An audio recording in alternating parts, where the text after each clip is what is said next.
Good morning everyone. Good morning to all. नमस्कार बच्चों, आप सभी का नर्सिंग एक्सपर्ट के ऑनलाइन प्लेटफॉर्म पे हार्दिक स्वागत। हाँ जी, एक बार चैट सेक्शन में बता दीजिए वॉइस वगैरह सब क्लियर है। हाँ जी, एक बार चैट सेक्शन में बताइए वॉइस क्लियर है।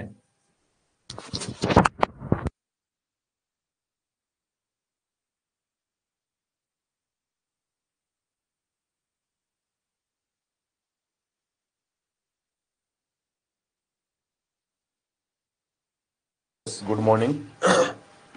हाँ जी, चलिए गुड मॉर्निंग। और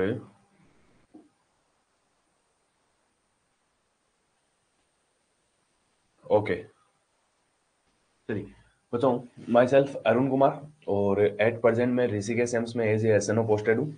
और आज की डेमो क्लास में हम बात करने वाले हैं आपके रेस्पिरेटरी सिस्टम के बारे में। हाँ जी, द रेस्पिरेटरी सिस्टम।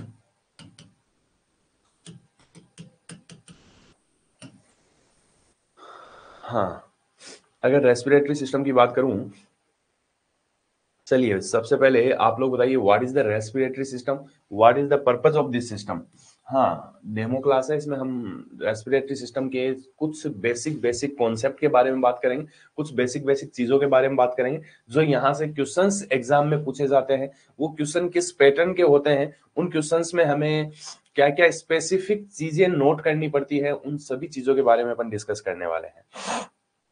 आ जाइए, चलिए what is the respiratory system. Yes, एक बार चैट सेक्शन में बताइए कि रेस्पिरेटरी सिस्टम क्या है ना। हाँ, हम कहते हैं कि ये जो सिस्टम है आपका, इस सिस्टम का जो मेन पर्पज होता है, दिस इज द रेस्पिरेशन। आपकी बॉडी के अंदर जो ये सिस्टम काम करता है, वो काम करता है किसका, रेस्पिरेशन करने का। और रेस्पिरेशन का मतलब होता है this is the gaseous exchange.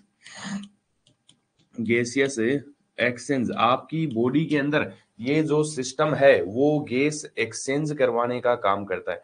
आपकी बॉडी में ये सिस्टम गैस एक्सचेंज करवाने का काम है करता है। और गैस एक्सचेंज की अगर बात करूं तो आपकी बॉडी के अंदर स्पेसिफिकली केवल दो गैसेस का एक्सचेंज होता है, और वो दो गैसेस है this is the O2 and CO2। This the O2 and CO2 specific अपन कहते हैं बॉडी को इन दो गैसेस का क्या करती है, एक्सचेंज करती है। यहाँ रेस्पिरेटरी सिस्टम में आपको दो टर्म स्पेसिफिक देखने को मिलते हैं, one is the respiration and one is the ventilation. One is the ventilation, दो स्पेसिफिक टर्म यहाँ पे देखने को मिलते हैं, एक रेस्पिरेशन और एक वेंटिलेशन। बच्चों, what is the ventilation. Respiration का मतलब तो हमने कहा this is only and only gaseous exchange, लेकिन वेंटिलेशन क्या होता है, सॉरी, वेंटिलेशन का मतलब होता है बच्चों इज द एयर एक्सचेंज, है ना। अगर किसी जगह पर एयर का एक्सचेंज हो रहा है तो वो चीज क्या कहलाती है, आपकी वेंटिलेशन कहलाती है। और एयर के अंदर भी क्या है, गैसेज ही है। एयर के अंदर क्या है, दिस इज आल्सो गैसेज, है ना। हाँ, जैसे आप कहते हो कि जिस रूम में आप बैठे हो, है ना, हाँ, जिस रूम में जिस घर में आप रहते हो वो घर प्रॉपर्ली वेंटिलेटेड है, इसका मतलब है उस घर में एयर का एक्सचेंज अच्छा है। मैं जिस रूम में खड़ा हूं, इस रूम का वेंटिलेशन अच्छा है, इट मींस इस रूम में बढ़िया एयर आ रही है, बढ़िया एयर वापस बाहर जा रही है, इट मींस यहाँ का वेंटिलेशन कैसा है, अच्छा है। तो वेंटिलेशन का मीनिंग केवल और केवल इतना है कि इस एरिया में क्या हो रहा है बच्चों, एयर का एक्सचेंज हो रहा है। और रेस्पिरेशन का मतलब है कि यहाँ पर क्या हो रहा है, गैस का एक्सचेंज हो रहा है। अगर गैस एक्सचेंज की बात करूं तो मैं कहता हूं कि जो रेस्पिरेशन होता है इसका मेन काम होता है क्या करना, प्रोवाइड O2। और O2 हमें क्यों चाहिए, for a metabolism, for metabolism, provide O2 for a metabolism. इसके अलावा हम कहते हैं and remove CO2 the waste of metabolism, remove CO2 the waste of a metabolism. हाँ जी, ये मेटाबॉलिज्म का जो वेस्ट है अपना कौन है, CO2, इस CO2 को बाहर निकालने का काम करता है। इसके अलावा आपकी मेटाबॉलिज्म के लिए नई ऑक्सीजन प्रोवाइड करता है। इस प्रोसेस को हम नाम देते हैं दिस इज द रेस्पिरेशन, है ना। हाँ, और अगर ओवरऑल एयर का एक्सचेंज हो रहा है तो वो कहलाता है आपका क्या, दिस इज द वेंटिलेशन। बच्चों, यहां से कई सिंपल सिंपल क्वेश्चंस पूछे जाते हैं, और क्वेश्चंस जो पूछे जाते हैं वो पूछे जाते हैं आपकी एयर से, है ना? हाँ, एयर का मतलब है कि यहाँ पर जो अपनी एयर होती है वेंटिलेशन जो हम करते हैं वो कहाँ से करते हैं? This is the environment. हाँ जी, वेंटिलेशन जो हम करते हैं कहाँ से करते हैं? इन्वायरमेंट से करते हैं। और इन्वायरमेंट के अंदर जो एयर है उस एयर के अंदर कौन कौन सी गैसेज होती है? तो फर्स्ट वन मैं कहता हूं कि यहाँ पर जो गैस होती है this is the nitrogen. First one मैं कहता हूं यहाँ पर जो गैस होती है वो गैस होती है कौन सी? नाइट्रोजन। और बच्चों ये जो नाइट्रोजन है इस नाइट्रोजन की कंसंट्रेशन कितनी होती है? हाँ जी, चैट सेक्शन में बताइए। यस बच्चों, हाँ, चैट सेक्शन में बताइए आपके इन्वायरमेंट में नाइट्रोजन की कंसंट्रेशन क्या है? आपके इन्वायरमेंट में नाइट्रोजन की कंसंट्रेशन क्या है? यस, हाँ, अंजलि, मोनोमिता, प्रिया, यस बच्चे, आपके इन्वायरमेंट में, हाँ, अगर नहीं पता तो आप ये भी बोल सकते हो कि सर ये नहीं पता, है ना? हाँ, आपके इन्वायरमेंट के अंदर है नाइट्रोजन की कंसंट्रेशन है क्या है? यस, है ना? हाँ, वेरी गुड। हम कहते हैं this is the 78%, this is the 78% कि आपके इन्वायरमेंट में 78% क्या होती है? नाइट्रोजन होती है। 78% क्या होती है? नाइट्रोजन। इसके अलावा मैं कहता हूं इन्वायरमेंट के अंदर दूसरी गैस पाई जाती है कौन सी? This is the oxygen. 1 minute.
Yes now audible. हाँ मोनोमिता, यस गुड मॉर्निंग सभी को। और आप सभी का नर्सिंग एक्सपर्ट के यूट्यूब, ये नर्सिंग एक्सपर्ट के ऑनलाइन प्लेटफॉर्म पे हार्दिक स्वागत। और कुछ टेक्निकल प्रॉब्लम के कारण आपको अभी तक लिंक शो नहीं हो रहा था। हाँ, और now I think I am audible and video also clear. Yes good morning Monomita, Anjali. हाँ यस बच्चों। हाँ ओके चलिए आप। हाँ गुड मॉर्निंग स्वप्निल सुनील। चलिए बच्चों, माई सेल्फ अरुण कुमार, और 8% में ऋषिकेश एम्स में as A S N 6 years है। अपन ने यहाँ अगर बात करें कोचिंग की, तो यहाँ पर अपन ने 2 सिस्टम पढ़ेंगे। एक आपका रेस्पिरेटरी सिस्टम, एक आपका हिमेटोलॉजी सिस्टम। 2 सिस्टम अपन कवर करने वाले हैं। आज की डेमो क्लास के अंदर हम बात करते हैं आपके रेस्पिरेटरी सिस्टम के बारे में, है ना। हाँ, कुछ बच्चों को लिंक शो नहीं हो रहा था, हाँ, इसलिए अब तक क्लास विजिबल नहीं हुई थी। अपन रेस्पिरेटरी सिस्टम की बात कर रहे थे, और रेस्पिरेटरी सिस्टम के अंदर हाँ, एग्जाम के पर्पज से अगर बात करूं, तो एग्जाम के पर्पज से आपका ये जो सिस्टम है वो बहुत ही इंपॉर्टेंट सिस्टम है।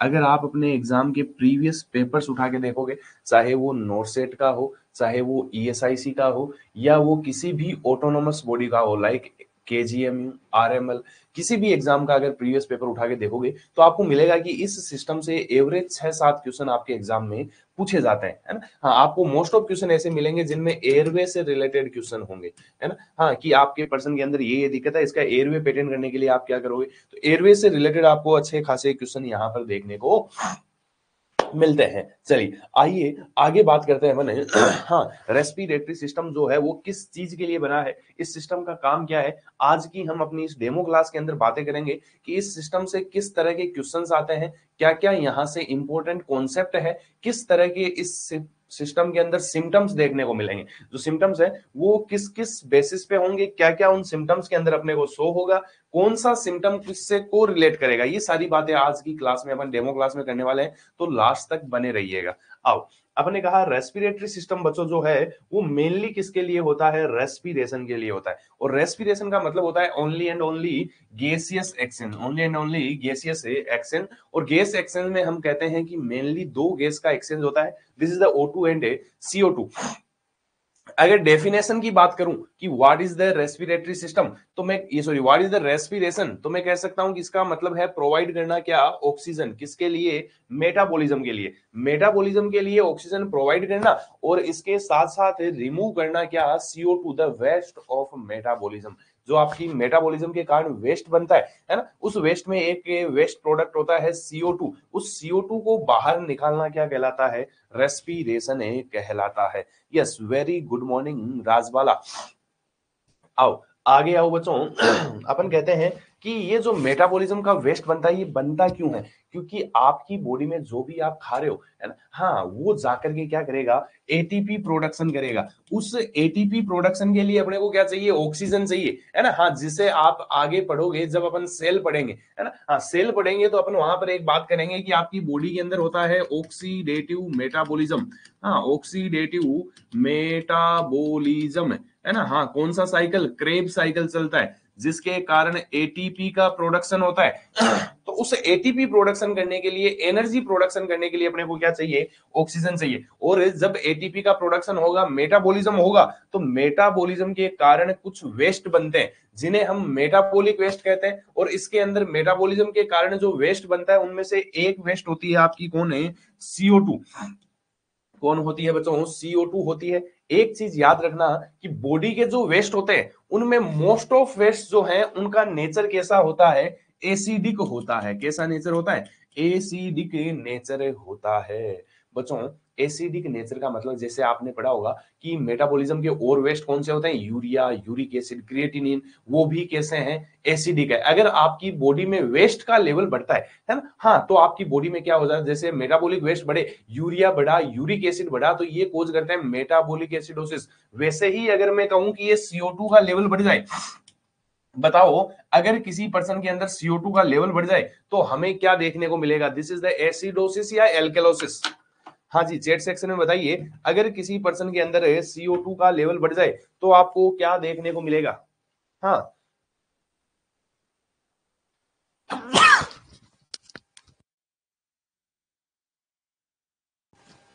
1 मिनट बचो।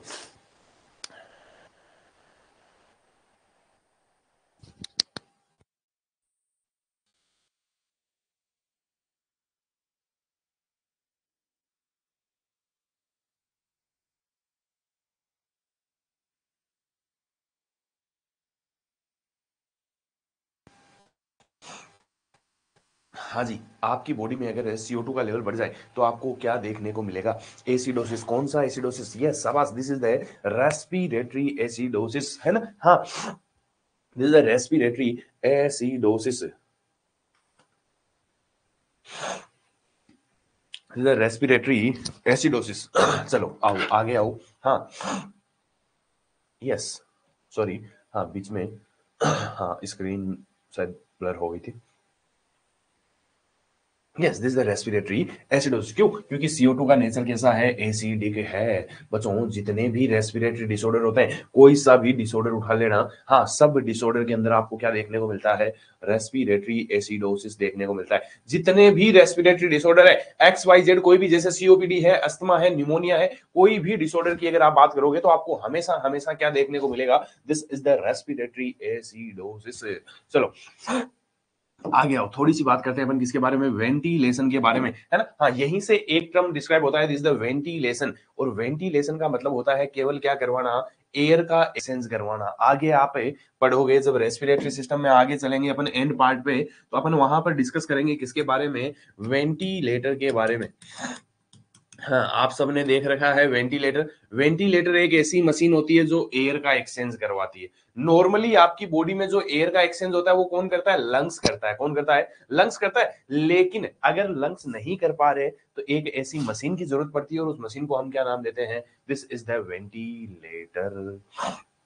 आओ, आगे आओ। मैं कहता हूँ वेंटिलेटर का मतलब क्या है बच्चों? दिस द एयर का एक्सचेंज। एयर हम कहाँ से लेते हैं? इन्वायरमेंट से लेते हैं। और इन्वायरमेंट के अंदर जो गैसेज होती है, उन गैसेज के अंदर जो सबसे ज्यादा गैस पाई जाती है, वो गैस होती है कौन सी? आपकी नाइट्रोजन। इन्वायरमेंट के अंदर जो सबसे ज्यादा गैस पाई जाती है वो कौन सी होती है? नाइट्रोजन होती है। This is 78%। इसके अलावा यहाँ पर पाई जाती है कौन है? ऑक्सीजन। ऑक्सीजन होती है 21%। इसके अलावा पाई जाती है कौन सी? अदर गैसेज, और ये अदर गैसेज होती है 1%। हाँ, 100 हो गया। हाँ, yes, this is the 100% of A gases. इसके अदर के अंदर CO2 का थोड़ा सा पार्ट होता है, दिस द 0.04%। 0.04%। ये आपकी क्या है बच्चों? एयर है। इतनी इतनी इतनी एयर आपके अंदर पाई जाती है। कहाँ पे? इन्वायरमेंट के अंदर। इतनी एयर आपके इन्वायरमेंट के अंदर पाई जाती है ना? हाँ, इस कंपोजिशन को आप इन्वायरमेंटल एयर बोल सकते हो। इस कंपोजिशन को आप इनहेल्ड एयर बोल सकते हो। क्या बोल सकते हो? Inhaled air. चलिए बच्चों, आओ आगे आओ। यहां से एक सिंपल सा क्वेश्चन पूछा जाता है, what is the normal FiO2? एक पर्सन की नॉर्मल FiO2 क्या होती है? हाँ जी, बताइए, एक पर्सन की नॉर्मल FiO2 क्या होती है? चैट सेक्शन में आंसर आना चाहिए सबका।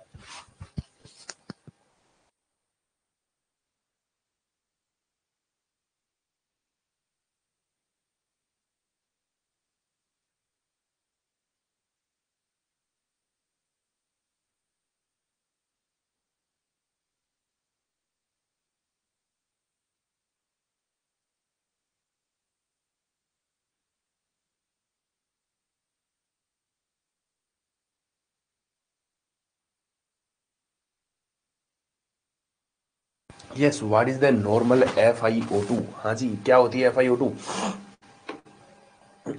हाँ,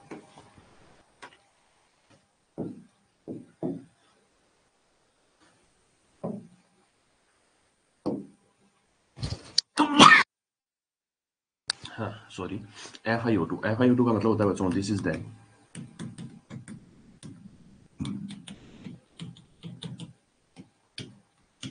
फ्रैक्शन ऑफ इंस्पायर्ड O2, है ना? हाँ, और फ्रैक्शन का मतलब होता है this is the percentage.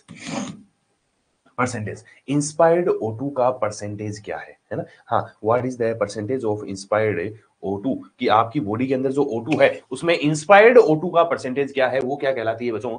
FiO2 कहलाती है। अभी अपन ने पीछे लिखा है ना? हाँ, कि अभी अपन ने पीछे लिखा है कौन कौन सी गैस कितनी कितनी अपन इंस्पायर करते हैं। यस, यही तो लिखा था, कौन कौन सी गैस कितने प्रतिशत हम इंस्पायर करते हैं। हाँ, कौन कौन सी गैस है कितने प्रतिशत हम इंस्पायर करते हैं, तो यही रेशियो क्या कहलाता है? FiO2। तो जहां भी पूछा जाए FiO2 कितनी होती है तो हम कहते हैं दिस इज द 21%। FiO2 कितनी होती है बच्चों? 21% होती है। हाँ जी, बात समझ में आई। What is the FiO2? FiO2 से रिलेटेड एग्जाम में कई क्वेश्चंस पूछे जाते हैं, अभी अपन क्वेश्चन डिस्कस करते हैं, लेकिन पहले हमें ये पता होना चाहिए what is the FiO2। What is the FiO2? और FiO2 का मतलब है बच्चों this is the fraction. Fraction का मतलब होता है दिस इज अ परसेंटेज, है ना? हाँ, कि इंस्पायर्ड एयर के अंदर ऑक्सीजन का परसेंटेज क्या है। इंस्पायर्ड एयर के अंदर ऑक्सीजन का परसेंटेज क्या है, वो चीज कहलाती है आपकी क्या? FiO2। वो चीज कहलाती है आपकी FiO2। और हमने कहा कि इंस्पायर्ड एयर के अंदर जो ऑक्सीजन का परसेंटेज है वो मात्र कितना है? 21% है। तो एक नॉर्मल पर्सन की FiO2 कितनी होती है?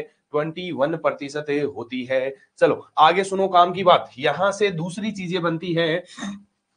ये तो हमने कौन सी एयर की बात की है बच्चों? इंस्पायर्ड एयर की बात की है। किसकी बात की है? इंस्पायर्ड एयर की बात की है। चलो दूसरी तरफ बात करते हैं हम किसकी? एक्सपायर्ड एयर की। दूसरी तरफ बात करते हैं हम एक्सपायर्ड एयर की, कि जो एयर आप छोड़ोगे उस एयर के अंदर कौन कौन सी गैस होगी। बताओ, क्या नाइट्रोजन का आपकी बॉडी में कोई काम है? यस, मैंने कहा कि मैंने 78% नाइट्रोजन इनहेल की थी, है ना? इस 78% नाइट्रोजन का मेरी बॉडी में कोई भी काम नहीं है। मेरी बॉडी में ये 78% नाइट्रोजन का कोई स्पेसिफिक रोल नहीं है। तो ये नाइट्रोजन है 78% ही वापस कहां आ जाती है? बाहर आ जाती है। 78% ही कहां आ जाती है? वापस बाहर। जितनी गई उतनी की उतनी कहां आ गई? बाहर आ गई। इसका बॉडी के अंदर कोई काम नहीं था। नेक्स्ट आओ, ऑक्सीजन है ना? हाँ, ऑक्सीजन अपन कहते हैं मेटाबॉलिज्म के लिए चाहिए थी। ऑक्सीजन आपकी मेटाबॉलिज्म के अंदर मदद कर रही थी, तो हम कहते हैं ये 21% से कहां पहुंच जाती है? 16 पे। 5% आपकी बॉडी से क्या कर लेती है? यूज कर लेती है। अपन पढ़ते आए हैं कि सांस लेते टाइम ऑक्सीजन लेते हैं और वापस CO2 छोड़ते हैं। क्यों? क्योंकि CO2 अंदर बन गई थी, और CO2 बन गई थी तो मैं कहता हूं कि अब CO2 का जो लेवल है वो हो गया कितना? 5%। क्योंकि 5% ऑक्सीजन क्या हो गई थी? कम हो गई थी। और बची कौन? Other gases. तो अदर गैसेस कितनी होती है बच्चों? 1% होती है। कितनी होती है? 1% होती है। तो this is the inspired air and expired air. हाँ जी, this is the inspired air and expired air. हाँ, ये चीज समझ में आई कि नहीं आई? जल्दी सबका रिप्लाई आना चाहिए चैट सेक्शन में। हाँ, और मैं यहाँ से 5 क्वेश्चन पूछूंगा, है ना? हाँ, फिर पता चलेगा किस किस को समझ में आया नहीं आया। हाँ, पहले तो ये बताओ यहाँ तक की बात क्लियर हुई कि नहीं हुई? कोई डाउट कि FiO2 क्या होती है? वो एयर की कंसंट्रेशन जो हम इन्वायरमेंट से इनहेल करते हैं। इन्वायरमेंट से जितनी ऑक्सीजन हमें मिल रही है वो मेरी क्या कहलाएगी? FiO2 कहलाएगी। यहाँ से दो क्वेश्चन जो इंपॉर्टेंट बनते हैं वो दोनों क्वेश्चन ये बनते हैं कि एक तो नॉर्मल पर्सन की FiO2 क्या होती है, दूसरा एक्सपायर्ड एयर के अंदर ऑक्सीजन की कंसंट्रेशन क्या होती है। तो ये दो क्वेश्चन यहां से इंपॉर्टेंट बनते हैं। ये स्वप्निल, हाँ बचे, बात समझ में आई? चलो आगे आओ। नेक्स्ट आओ, क्वेश्चन सुनो। Which of the following air या which of the following gas, which of the following gas maximum inhale during inspiration, during inspiration. बताओ बच्चों, आंसर बताओ जल्दी, ऑप्शन देने की जरूरत नहीं है। ऑप्शन वही चार हैं आपके, O2, CO2, nitrogen and other. हाँ, which of the following gas maximum inhale during inspiration? Yes, हाँ, चार ऑप्शन वही जो ऊपर लिखे थे क्या? O2, CO2, nitrogen and other. हाँ, यस, शाबाश। हाँ, अंजलि, मोनोमिता, राजबाला। यस, हाँ जी, तो हम कहते हैं कि सबसे ज्यादा अंदर बाहर होने वाली गैस कौन सी है? वेरी गुड बच्चों, दिस इज द नाइट्रोजन। शाबाश कविता, दिस इज द नाइट्रोजन। अभी अपन ने लिखा है कितनी? 78% अंदर बाहर होती है। ये चाहे इंस्पायर्ड का पूछे चाहे एक्सपायर्ड का पूछे, दोनों में से कुछ भी पूछे, है ना। हाँ, कि सांस लेते टाइम सबसे ज्यादा कौन? तो भी नाइट्रोजन। सांस छोड़ते टाइम सबसे ज्यादा कौन है? तो भी नाइट्रोजन है। हाँ, शाबाश कोमल। चलो आगे आओ, दूसरा क्वेश्चन सुनो। What is the FiO2 of a person with complaint of COPD।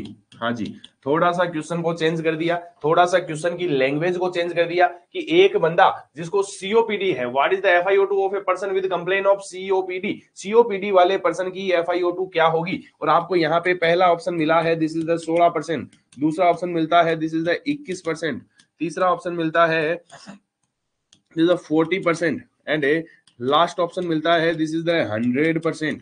हाँ जी, बताइए, एक बंदा जिसे COPD है, आपको केवल इतना दिया हुआ है, केवल और केवल क्या है? COPD। इसके अलावा दूसरा कोई क्राइटेरिया नहीं दिया हुआ। इस बंदे की FiO2 क्या होगी? हाँ, इस बंदे की FiO2 क्या होगी? हाँ, यस, क्या होगी?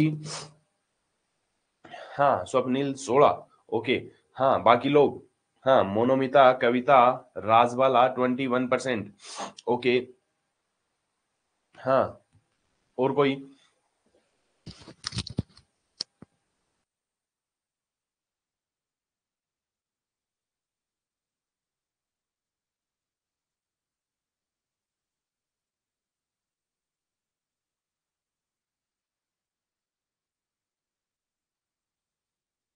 हाँ, 16 कोमल। हाँ सुनो बच्चों, जो 16 बता रहे हैं ये मीनाक्षी, है ना। हाँ, मुझे पता था कुछ बच्चों के आंसर आएंगे 16%। बच्चों, जब इन्वायरमेंट में ही 21% है ना। हाँ, मैं कहूँ आपके इन्वायरमेंट में जो एयर है वो ही 21% है, तो आपके पास 16% कहाँ से होगी?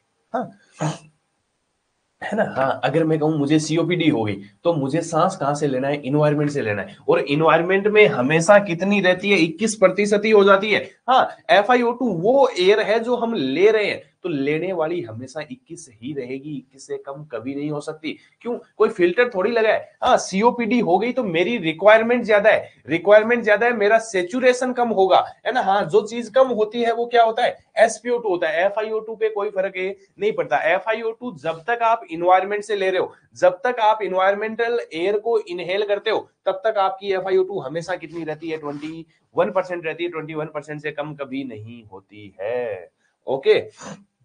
हाँ, चलो, याद रहेगी बात। यस, इन्वायरमेंटल एयर से अगर ऑक्सीजन लोगे, इन्वायरमेंटल एयर पे अगर ब्रीदिंग करोगे, तो आपकी FiO2 हमेशा हमेशा 21 ही रहेगी, 21 से कम कभी नहीं होगी। FiO2 कब बढ़ सकती है ना। हाँ, FiO2 कब बढ़ सकती है? तो हम कहते हैं FiO2 can be increase with FiO2 can be increase with O2 therapy. अगर किसी को हम O2 थेरेपी देते हैं, अगर किसी पर्सन को हमें O2 थेरेपी देते हैं, एक्स्ट्रा ऑक्सीजन देते हैं, तो उसकी FiO2 क्या हो सकती है? बढ़ सकती है। अदरवाइज FiO2 कभी इंक्रीज नहीं होती। इसके अलावा बच्चों, एक सिंपल सा क्वेश्चन पूछा जाता है कि 1 लीटर ऑक्सीजन देने से 1 लीटर ऑक्सीजन पर minute increase 4% of FiO2, 4% FiO2 को क्या कर देती है? बढ़ा देती है। अगर हम किसी पर्सन को 1 लीटर ऑक्सीजन पर मिनट के हिसाब से चला रहे हैं, है ना, तो इसकी 4 FiO2 क्या हो जाएगी? बढ़ जाएगी। बच्चों, O2 देने के कुछ अलग अलग तरीके होते हैं, है ना। हाँ, और उन तरीकों में सबसे कॉमन, है ना, एग्जाम में पूछा जाता है मोस्ट कॉमन कौन सा होता है? तो हम कहते हैं नेजल प्रोंग होता है। कौन होता है बच्चों? नेजल प्रोंग होता है, नेजल केनुला होता है ना। हाँ, आपने देखा होगा नाक के अंदर 2 छोटी छोटी डंडी डाल देते हैं, पीछे पाइप बांध देते हैं, वो क्या है? आपका नेजल है, प्रोंग है। इसके अलावा हम कई बार फेस मास्क भी यूज करते हैं, है ना। हाँ, तो वो बाद में अपन आगे डिस्कस करेंगे रेगुलर क्लासेस के अंदर। अभी केवल एक नेजल प्रोंग के बारे में छोटी सी बात बताता हूं आपको कि नेजल प्रोंग जो है वो सबसे कम ऑक्सीजन देने का काम करता है। सबसे कम मतलब 1 लीटर अगर देनी है तो अपन किससे देंगे? नेजल प्रोंग से देंगे। 1 लीटर अगर देनी है तो किससे देंगे? नेजल प्रोंग से देंगे। और मैक्सिमम कहां तक देते हैं? 6 लीटर तक देते हैं। मैक्सिमम कहां तक देते हैं? 6 लीटर तक देते हैं। चलो आगे सुनो काम की बात। मैंने कहा मोस्ट कॉमन कौन सा है? नेजल प्रोंग है। बच्चों आपके एग्जाम के अंदर यहां से क्वेश्चन पूछा गया है। यस मौलिक, हाँ यहां से क्वेश्चन पूछा गया है। एक पर्सन जिसे 3 litre oxygen, 3 litre O2 by nasal prong, 3 litre O2 by nasal prong, what is FiO2 of this patient? What is FiO2 of this patient? हाँ पूरा क्वेश्चन लिख देता हूं। A patient having 3 litre O2 पर minute, 3 litre O2 पर minute by nasal prong, what is the FiO2 of this patient? What is the FiO2 of this patient? बताओ इस person की FiO2 क्या होगी? आपको ऑप्शन देता हूं मैं। Yes this is the 21%, this is the 28%, this is the हाँ 32%, दिस इज द 40%। बताओ। हाँ जी 3 लीटर पे ऑक्सीजन चल रही है। एक बंदा है जिसे 3 लीटर पे ऑक्सीजन चल रही है और उस बंदे के अंदर FiO2 क्या होगी?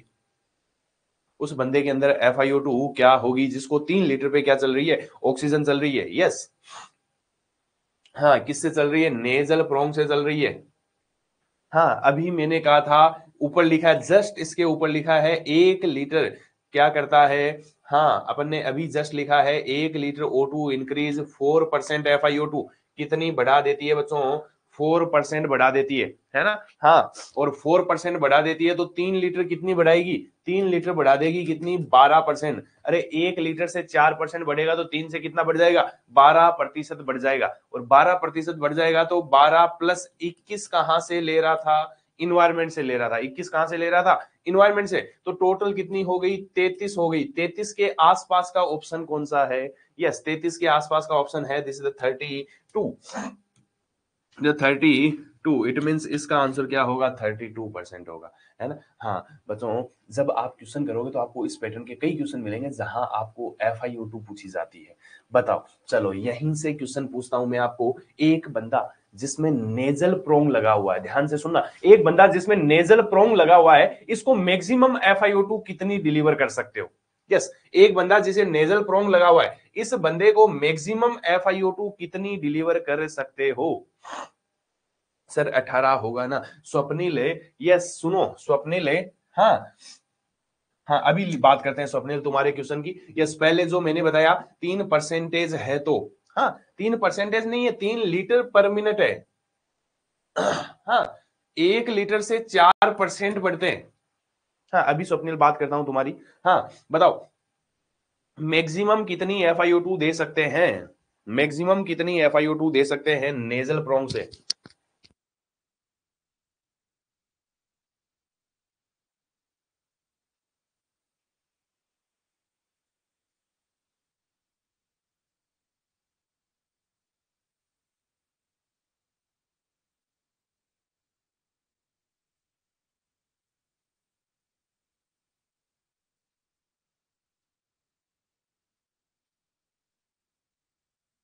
हाँ यस 45। आओ आओ बच्चों विदाउट O2 सुनना ध्यान से। अगर बंदा विदाउट O2 पे है तो इसकी FiO2 कितनी होगी? हाँ 21% अपन ने बोला था। एग्जैक्ट होती है 20.8%। कितनी होती है? 20.8% होती है, इसलिए अपन 21 के आसपास बोल देते हैं। बाकी एग्जैक्ट कितना होता है? 20.8% है ना? हाँ आगे सुनो। 1 लीटर पे अगर चलेगी, हाँ 1 लीटर O2 तो हम कहते हैं ये हो जाती है कितनी? 24%। 2 लीटर O2 पे हो जाती है कितनी? 28%। 3 लीटर O2 पे हो जाती है कितनी? 31%। 4 लीटर O2 पे हो जाती है कितनी? 35%। 5 लीटर O2 पे हो जाती है कितनी? यस 40%, है ना? हाँ इसको आप ये कह सकते हो, ये क्या है? 28 से 4 हो गए कितने? 32, 36, 40 है ना, और 6 लीटर O2 पे अपन दे देते हैं कितनी, 44%। कितनी दे देते हैं बच्चों, 44% दे देते हैं। इट मीन्स मैक्सिमम कितनी दे सकते हैं, 44%, 45%। हाँ, जो आप 45 बता रहे थे वो इस क्राइटेरिया को मान के चल रहे थे, लेकिन अपन 20.8 को मान के चलते हैं, तो अपन कहते हैं लगभग लगभग 44% तक अपन दे सकते हैं, है ना। हाँ स्वप्निल, तुम्हारे क्वेश्चन का आंसर इसके अंदर छुपा हुआ है। स्वप्निल, तुम्हारे क्वेश्चन का आंसर इसके अंदर छुपा हुआ है कि हमने कहा था कि एक बंदा जिसे 3 लीटर पे O2 चल रही है। यस स्वप्निल, हाँ मैंने कहा था 3 लीटर पे चल रही है। अगर 1 लीटर पे O2 चलेगी तो उसकी FiO2 4% बढ़ गई, 2 पे चलेगी तो 8% बढ़ गई, 3 पे चलेगी तो 12% बढ़ गई। तो हम कहेंगे आपका आंसर क्या होगा, दिस इज 31 या 32%। ओके, हाँ यस बच्चों, बात समझ में आई कि what is the FiO2। FiO2 होती क्या है, वो ऑक्सीजन जो हम इनहेल करते हैं, जितनी हमें मिल रही है वो क्या है, अपनी FiO2 है। वो क्या है, अपनी FiO2 है। यस, चलो आपकी FiO2 क्या है ना। हाँ, एक नॉर्मल पर्सन की FiO2 क्या होती है, मिनिमल FiO2 क्या होती है। हाँ, मिनिमल FiO2 क्या होती है, आपकी FiO2 क्या है, एक नॉर्मल पर्सन की FiO2 क्या है। यस, जल्दी आंसर आना चाहिए सबका।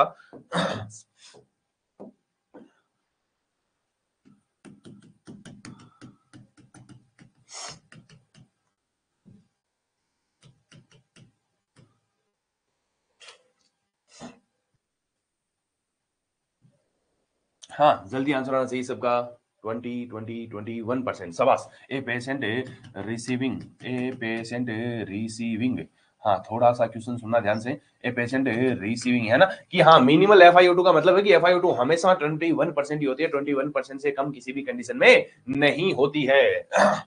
आओ, a patient receiving mouth to mouth respiration, mouth to mouth respiration. एक बंदा है जिसे क्या चल रहा है, माउथ टू माउथ रेस्पिरेशन चल रहा है। क्या चल रहा है, माउथ टू माउथ रेस्पिरेशन चल रहा है ड्यूरिंग द CPR, है ना। हाँ, ऐसे तो चलेगा नहीं। हाँ, अपने अंदर माउथ टू माउथ का क्या काम। हाँ, अपन तो सीधा ही ले लेंगे। हाँ, तो CPR जिसमें चलता है, तो CPR अगर रोड साइड दे रहे हैं, है ना, हाँ कहीं रोड पे एक्सीडेंट हो गया, रोड पे कार्डियक अरेस्ट हो गया, तो उस कंडीशन में अगर पर्सन के अंदर रेस्पिरेशन रुक गया, तो हम क्या दे सकते हैं, माउथ टू माउथ रेस्पिरेशन दे सकते हैं। अरे कभी देखा है ऐसा, हाँ कभी देखा है कि नहीं देखा।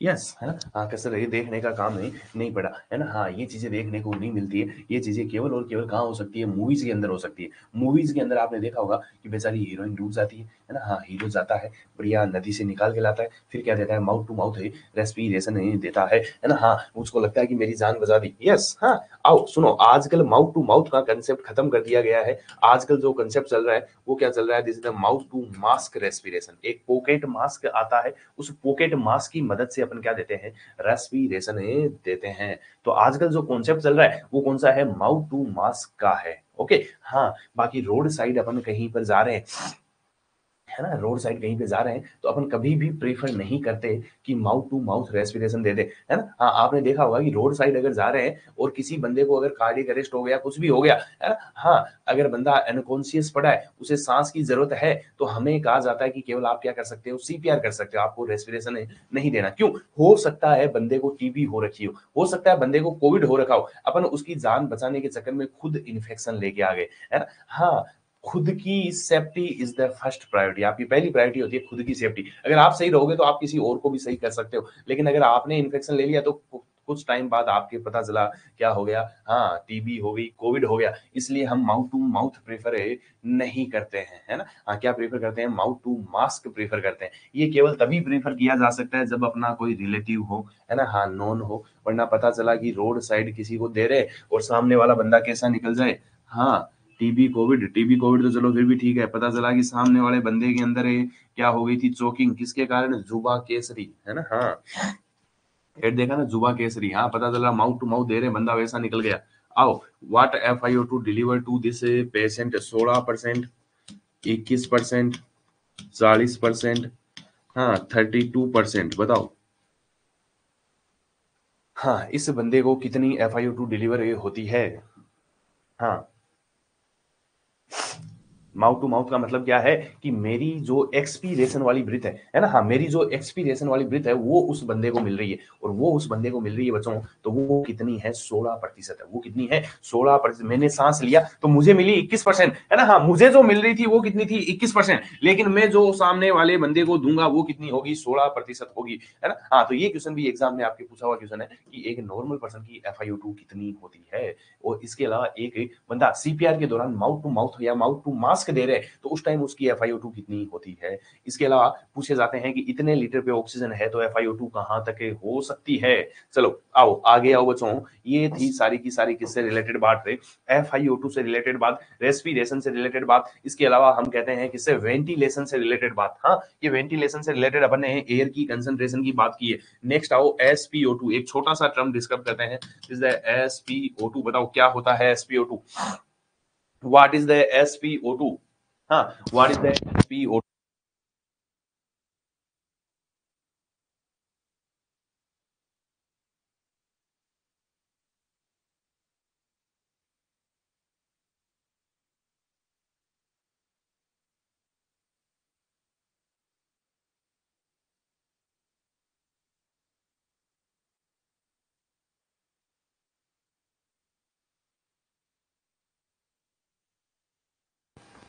Sir saturation of partial pressure, हाँ सेचुरेशन होता है ना। हाँ बच्चों एग्जाम के अंदर एक बार क्वेश्चन पूछा गया था, SpO2 indicate,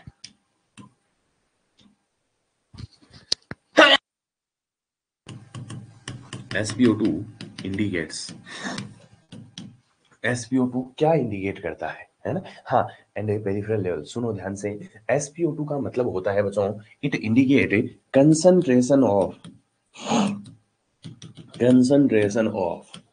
oxy haemoglobin,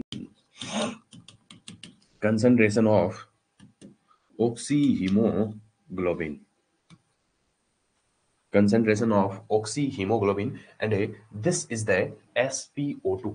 oxy haemoglobin का मतलब है कि आपकी बॉडी के अंदर जाने के बाद ऑक्सीजन एंड हीमोग्लोबिन आपस में क्या हो जाती है, बाइंड हो जाती है ना। हाँ तो अपने सेचुरेशन भूल जाना है, सेचुरेशन अपन कॉमन लैंग्वेज में काम में लेते हैं, है ना। हाँ लेकिन अगर पूछा जाए कि किसको इंडिकेट करता है, क्या होता है, तो हमारा आंसर एक ही होना चाहिए, this is the oxy haemoglobin की कंसंट्रेशन, कि कितनी ऑक्सीजन आपकी हीमोग्लोबिन के साथ बाइंड हो रखी है, कितनी ऑक्सीजन आपकी हीमोग्लोबिन के साथ बाइंड हो रखी है, वो कंडीशन कहलाती है बच्चों क्या, ऑक्सी हीमोग्लोबिन। अपन कहते हैं कि यस एक Hb जो होता है ये 4 O2 मॉलिक्यूल के साथ क्या होता है बच्चों, बाइंड होता है। एक Hb आपका 4 O2 के मॉलिक्यूल के साथ क्या होता है, बाइंड होता है। ये हीमोग्लोबिन बड़ा ही लालची आदमी है, इसे हर चीज कितनी चाहिए होती है, 4 चाहिए होती है। आगे जब अपन ब्लड बढ़ेंगे, हाँ कैरी ऑफ O2 इन HB, यस मौलिक, है ना। हाँ कि आपका जो HB है, 1 मिनट, हाँ आपका जो HB है वो HB ऑक्सीजन को क्या करेगा, कैरी करेगा, कैरी करेगा तो अपने साथ बाइंड करेगा, और बाइंड करेगा तो हम कहते हैं कि 4 O2 मॉलिक्यूल को अपने साथ क्या कर लेता है, बाइंड कर लेता है। हाँ 4 O2 मॉलिक्यूल को अपने साथ क्या कर लेता है, बाइंड। आगे आप पढ़ोगे जब अपने ब्लड पढ़ेंगे कि जो हीमोग्लोबिन होता है वो बड़ा ही लालची आदमी होता है ना, और इस लालची आदमी को हर चीज 4 चाहिए होती है ना। हाँ HB के लिए अपन कहते हैं कि ये जो HB होता है, आगे जब अपन HB की स्ट्रक्चर पढ़ेंगे तो अपन कहेंगे हाँ कि ये जो हीमोग्लोबिन है इसके पास 4 O2 के मॉलिक्यूल होते हैं, इसके पास 4 आयरन के मॉलिक्यूल होते हैं, इसके पास 4 प्रोटोपोरफायरिन रिंग होती है, 4 प्रोटोपोरफायरिन रिंग होती है, प्रोटोपोरफायरिन रिंग। इसके पास 4 ही ग्लोबिन की चेन होती है, 4 ही ग्लोबिन की क्या होती है बच्चों, चेन होती है। इस हीमोग्लोबिन के पास 4 हीम के मॉलिक्यूल होते हैं,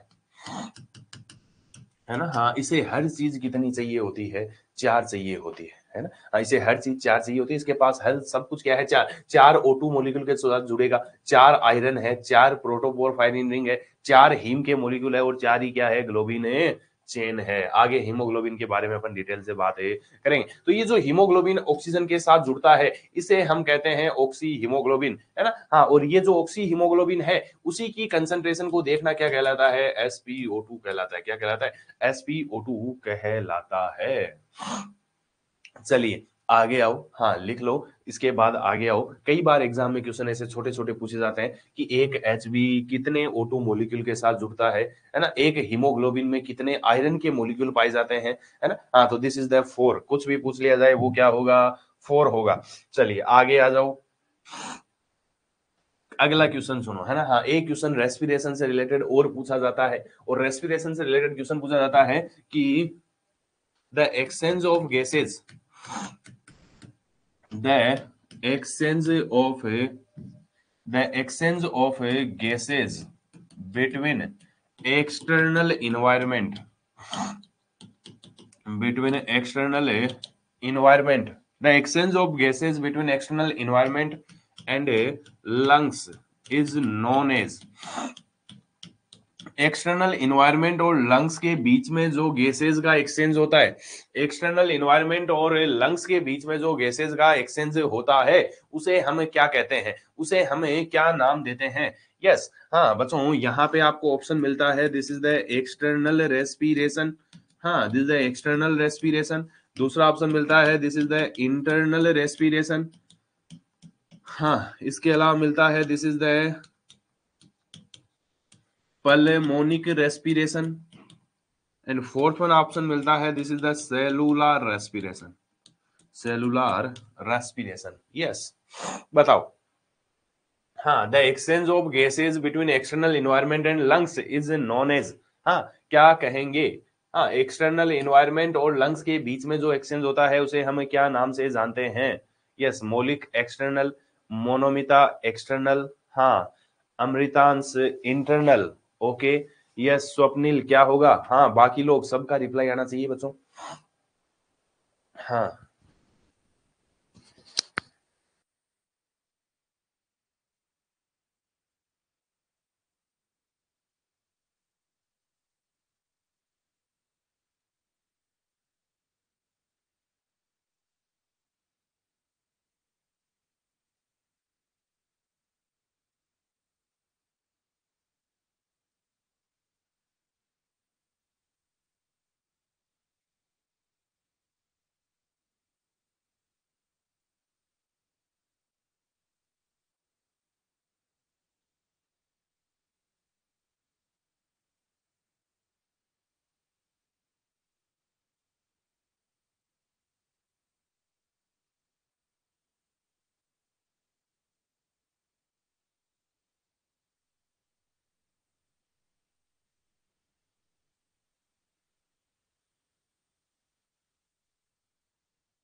सॉरी, 1 मिनट। हाँ बच्चों,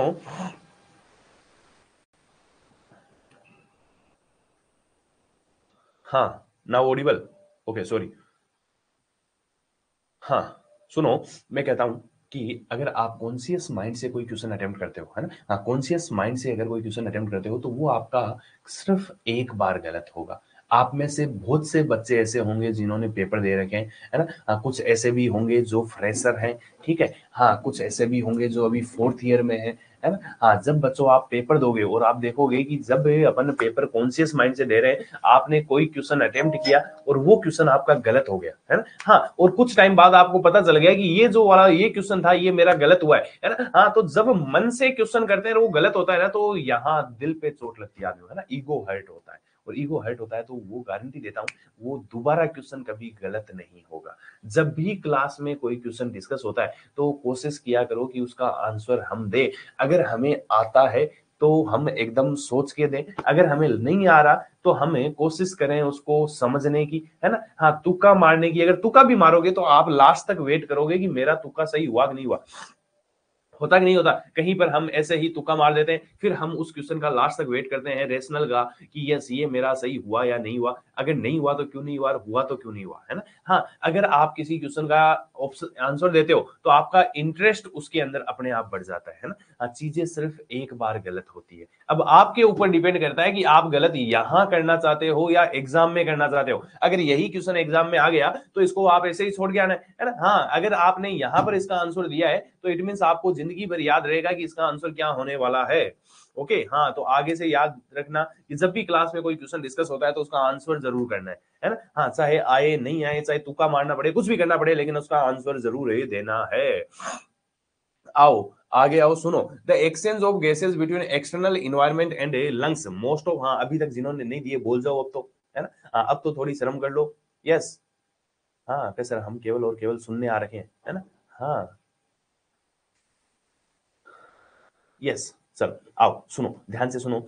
यस, अगर किसी पर्सन के अंदर इस तरह का रेस्पिरेशन देखने को मिलता है, किसके बीच में, एक्सटर्नल इन्वायरमेंट और लंग्स के बीच में, तो ऐसे रेस्पिरेशन को हमें क्या कहते हैं। इसके लिए मैं आपको एक चीज समझाता हूं पहले, उसके बाद इसका आंसर करेंगे बने। मैं कहता हूं कि अपन जो एयर लेते हैं, अपन जो एयर लेते हैं वो कहां से लेते हैं, this is the external environment, this is the external environment. हम जो एयर लेते हैं वो कहां से लेते हैं, एक्सटर्नल इन्वायरमेंट से लेते हैं। एक्सटर्नल इन्वायरमेंट से लेने के बाद, हाँ, एक्सटर्नल इन्वायरमेंट से लेने के बाद वो हवा कहां जाती है, लंग्स तक जाती है। हाँ, याद रखो कैसे कैसे गैस का एक्सचेंज हो रहा है। मैंने कहा हवा कहां थी, इन्वायरमेंट में, इन्वायरमेंट से मैंने वो हवा कहां पहुंचा दी, अपने लंग्स के पास। अब ये जो लंग्स है वो एल्यूलाई की मदद से किसको दे देगा, ब्लड को दे देगा। किसको दे दिया, मेरी बॉडी में ब्लड को दे दिया। अब ब्लड जो है वो पूरी बॉडी में सर्कुलेट हो रहा है, और सर्कुलेट होते होते वो किसको देगा, सेल को देगा, या मैं कह देता हूं किसे देगा, टिश्यू को देगा। सेल या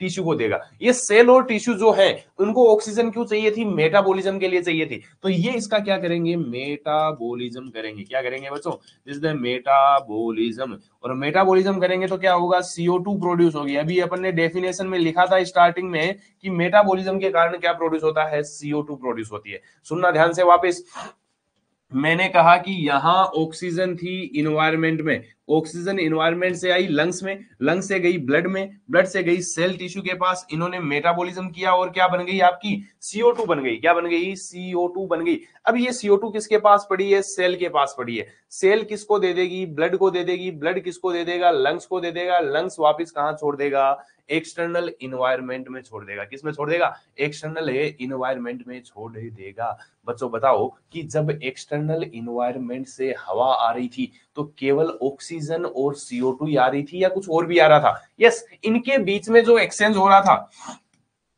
हाँ इनके बीच में जो एक्सचेंज हो रहा था, उस एक्सचेंज को अपन ने क्या नाम दिया था, सॉरी, उस एक्सचेंज के अंदर अपन ने कौन कौन सी गैसेज का एक्सचेंज बताया था, O2 का बताया था, CO2 का बताया था। इसके अलावा मैंने कहा था यहाँ पे कौन आती है, नाइट्रोजन आती है। इसके अलावा मैंने कहा था कौन आती है, अदर गैसेज आती है।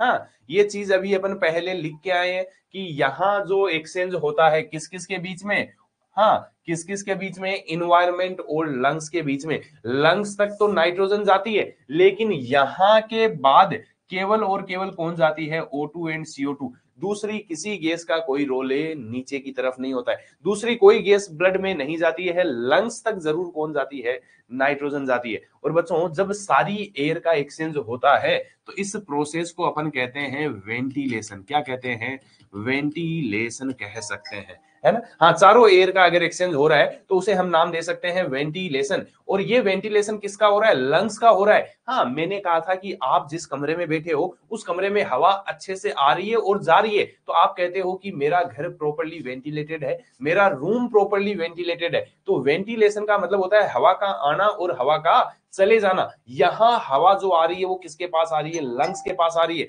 यहाँ जो वेंटिलेशन हो रहा है वो किसका हो रहा है, लंग्स का हो रहा है। तो इस वेंटिलेशन को अपन नाम देते हैं पल्मोनिक वेंटिलेशन। क्या नाम देते हैं, पल्मोनिक वेंटिलेशन नाम देते हैं। इसके अलावा इस पल्मोनिक वेंटिलेशन को ही बोला जाता है पल्मोनिक रेस्पिरेशन, है ना। हाँ, पल्मोनिक वेंटिलेशन बोल सकते हो, पल्मोनिक रेस्पिरेशन बोल सकते हो। चलो आगे आओ।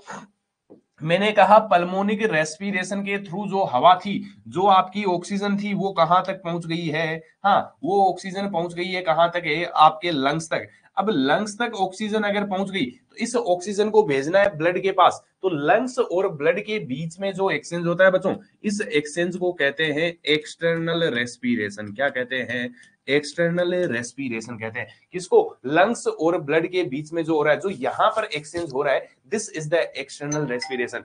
अब ब्लड पूरी बॉडी में क्या करेगा, सर्कुलेट करेगा, हाथ में, पैरों में, सर में, सब जगह जा जा के ऑक्सीजन को बांटेगा। और बांटने वाली इस प्रोसेस को कहते हैं कौन सा रेस्पिरेशन है, इंटरनल रेस्पिरेशन। कौन सा रेस्पिरेशन, इंटरनल रेस्पिरेशन। और लास्ट में सेल के पास जब ऑक्सीजन पहुंच गई तो सेल इसका क्या करेगी, मेटाबॉलिज्म करेगी। सेल इसका जो भी करती है वो कहलाता है cellular respiration. This is the cellular respiration. तो ये है आपके चार टाइप के रेस्पिरेशन। बच्चों मैंने कहा इन्वायरमेंट और लंग्स जो करते हैं वो वेंटिलेशन है, किसका, लंग्स का। तो इसे हम नाम देते हैं पल्मोनिक रेस्पिरेशन या पल्मोनिक वेंटिलेशन। फिर लंग्स और ब्लड के बीच में जो हो रहा है, this is the external respiration. इसके बाद मैंने कहा ब्लड और सेल के बीच में पूरी बॉडी में जो हो रहा है, दिस इज द इंटरनल। और लास्ट सेल जो भी करती है वो क्या कहलाता है, सेलुलर कहलाता है। क्या कहलाता है, सेलुलर। बताओ बात समझ में आई कि नहीं आई। हाँ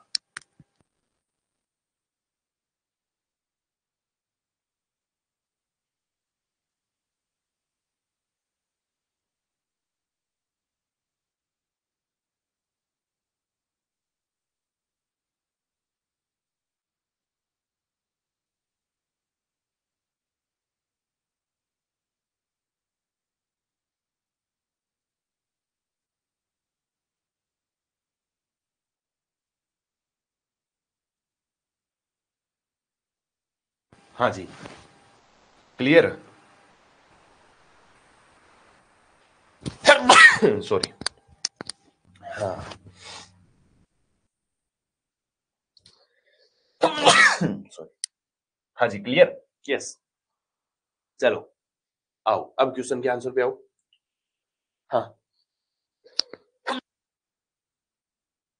अब बताओ इसका आंसर क्या होगा। Yes, all clear. चलो शाबाश। हाँ अब बताओ, और सबका रिप्लाई आना चाहिए।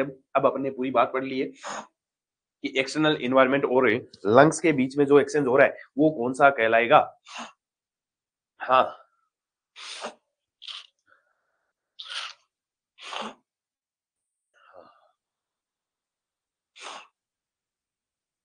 हाँ, कौन सा कहलाएगा, yes this is the pulmonic respiration, है ना। हाँ वो कौन सा है, पल्मोनिक रेस्पिरेशन। इसके अलावा बताऊं, जो यहाँ पर हो रहा है, यहाँ का मतलब है इस लंग्स और ब्लड के बीच में, यानी जो थोरेसिक कैविटी में हो रहा है। ध्यान से सुनना, मैंने कहा जो ऊपर नीचे हो रहा है, बाहर से अंदर आ रहा है, वो तो पल्मोनिक है। लेकिन जो यहाँ हो रहा है, इस थोरेसिक कैविटी में हो रहा है, लंग्स और ब्लड के बीच में हो रहा है, वो कौन सा है, एक्सटर्नल है। जो पूरी बॉडी में हो रहा है वो कौन सा है, इंटरनल है। फिर सेल जो भी करे वो सेल की मर्जी, वो क्या कहलाएगा बच्चों, सेलुलर कहलाएगा। वो क्या कहलाएगा, सेलुलर रेस्पिरेशन ही कहलाएगा।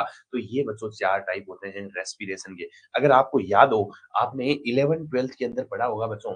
हाँ, एरोबिक रेस्पिरेशन और अनएरोबिक रेस्पिरेशन, याद आ रहा है ऐसा कुछ। हाँ, ऐसा रेस्पिरेशन जो ऑक्सीजन के प्रेजेंस में होता है वो होता है एरोबिक, और जो ऑक्सीजन की एब्सेंस में होता है वो होता है अनएरोबिक। तो वो इसके टाइप होते हैं, सेलुलर के टाइप होते हैं एरोबिक और अनएरोबिक, है ना। हाँ, अनएरोबिक अपने काम की चीज नहीं है, अनएरोबिक अपनी बॉडी में नहीं देखने को मिलता। अपने केवल कौन सा होता है, एरोबिक ही होता है। तो उस एरोबिक को अपन सेलुलर के अंदर ही पढ़ लेते हैं कि सेल जो मेटाबॉलिज्म करती है, जो ऑक्सीजन को यूज करती है, वो क्या है, आपका सेलुलर रेस्पिरेशन है।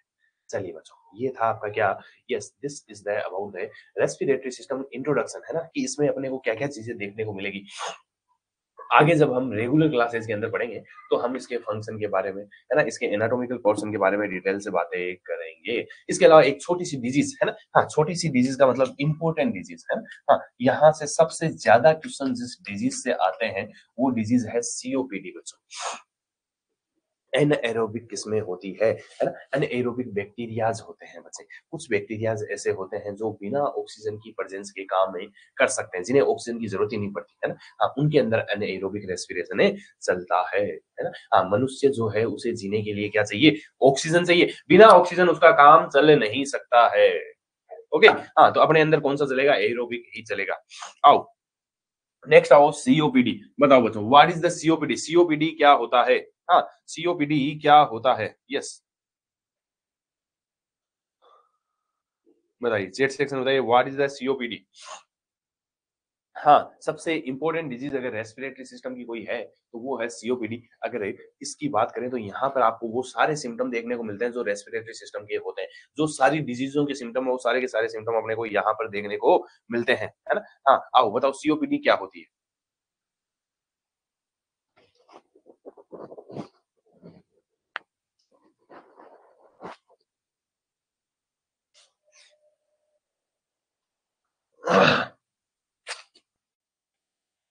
Yes, chronic obstructive pulmonary disease है ना, क्रोनिक ऑब्स्ट्रक्टिव पल्मोनरी डिजीज, शाबाश।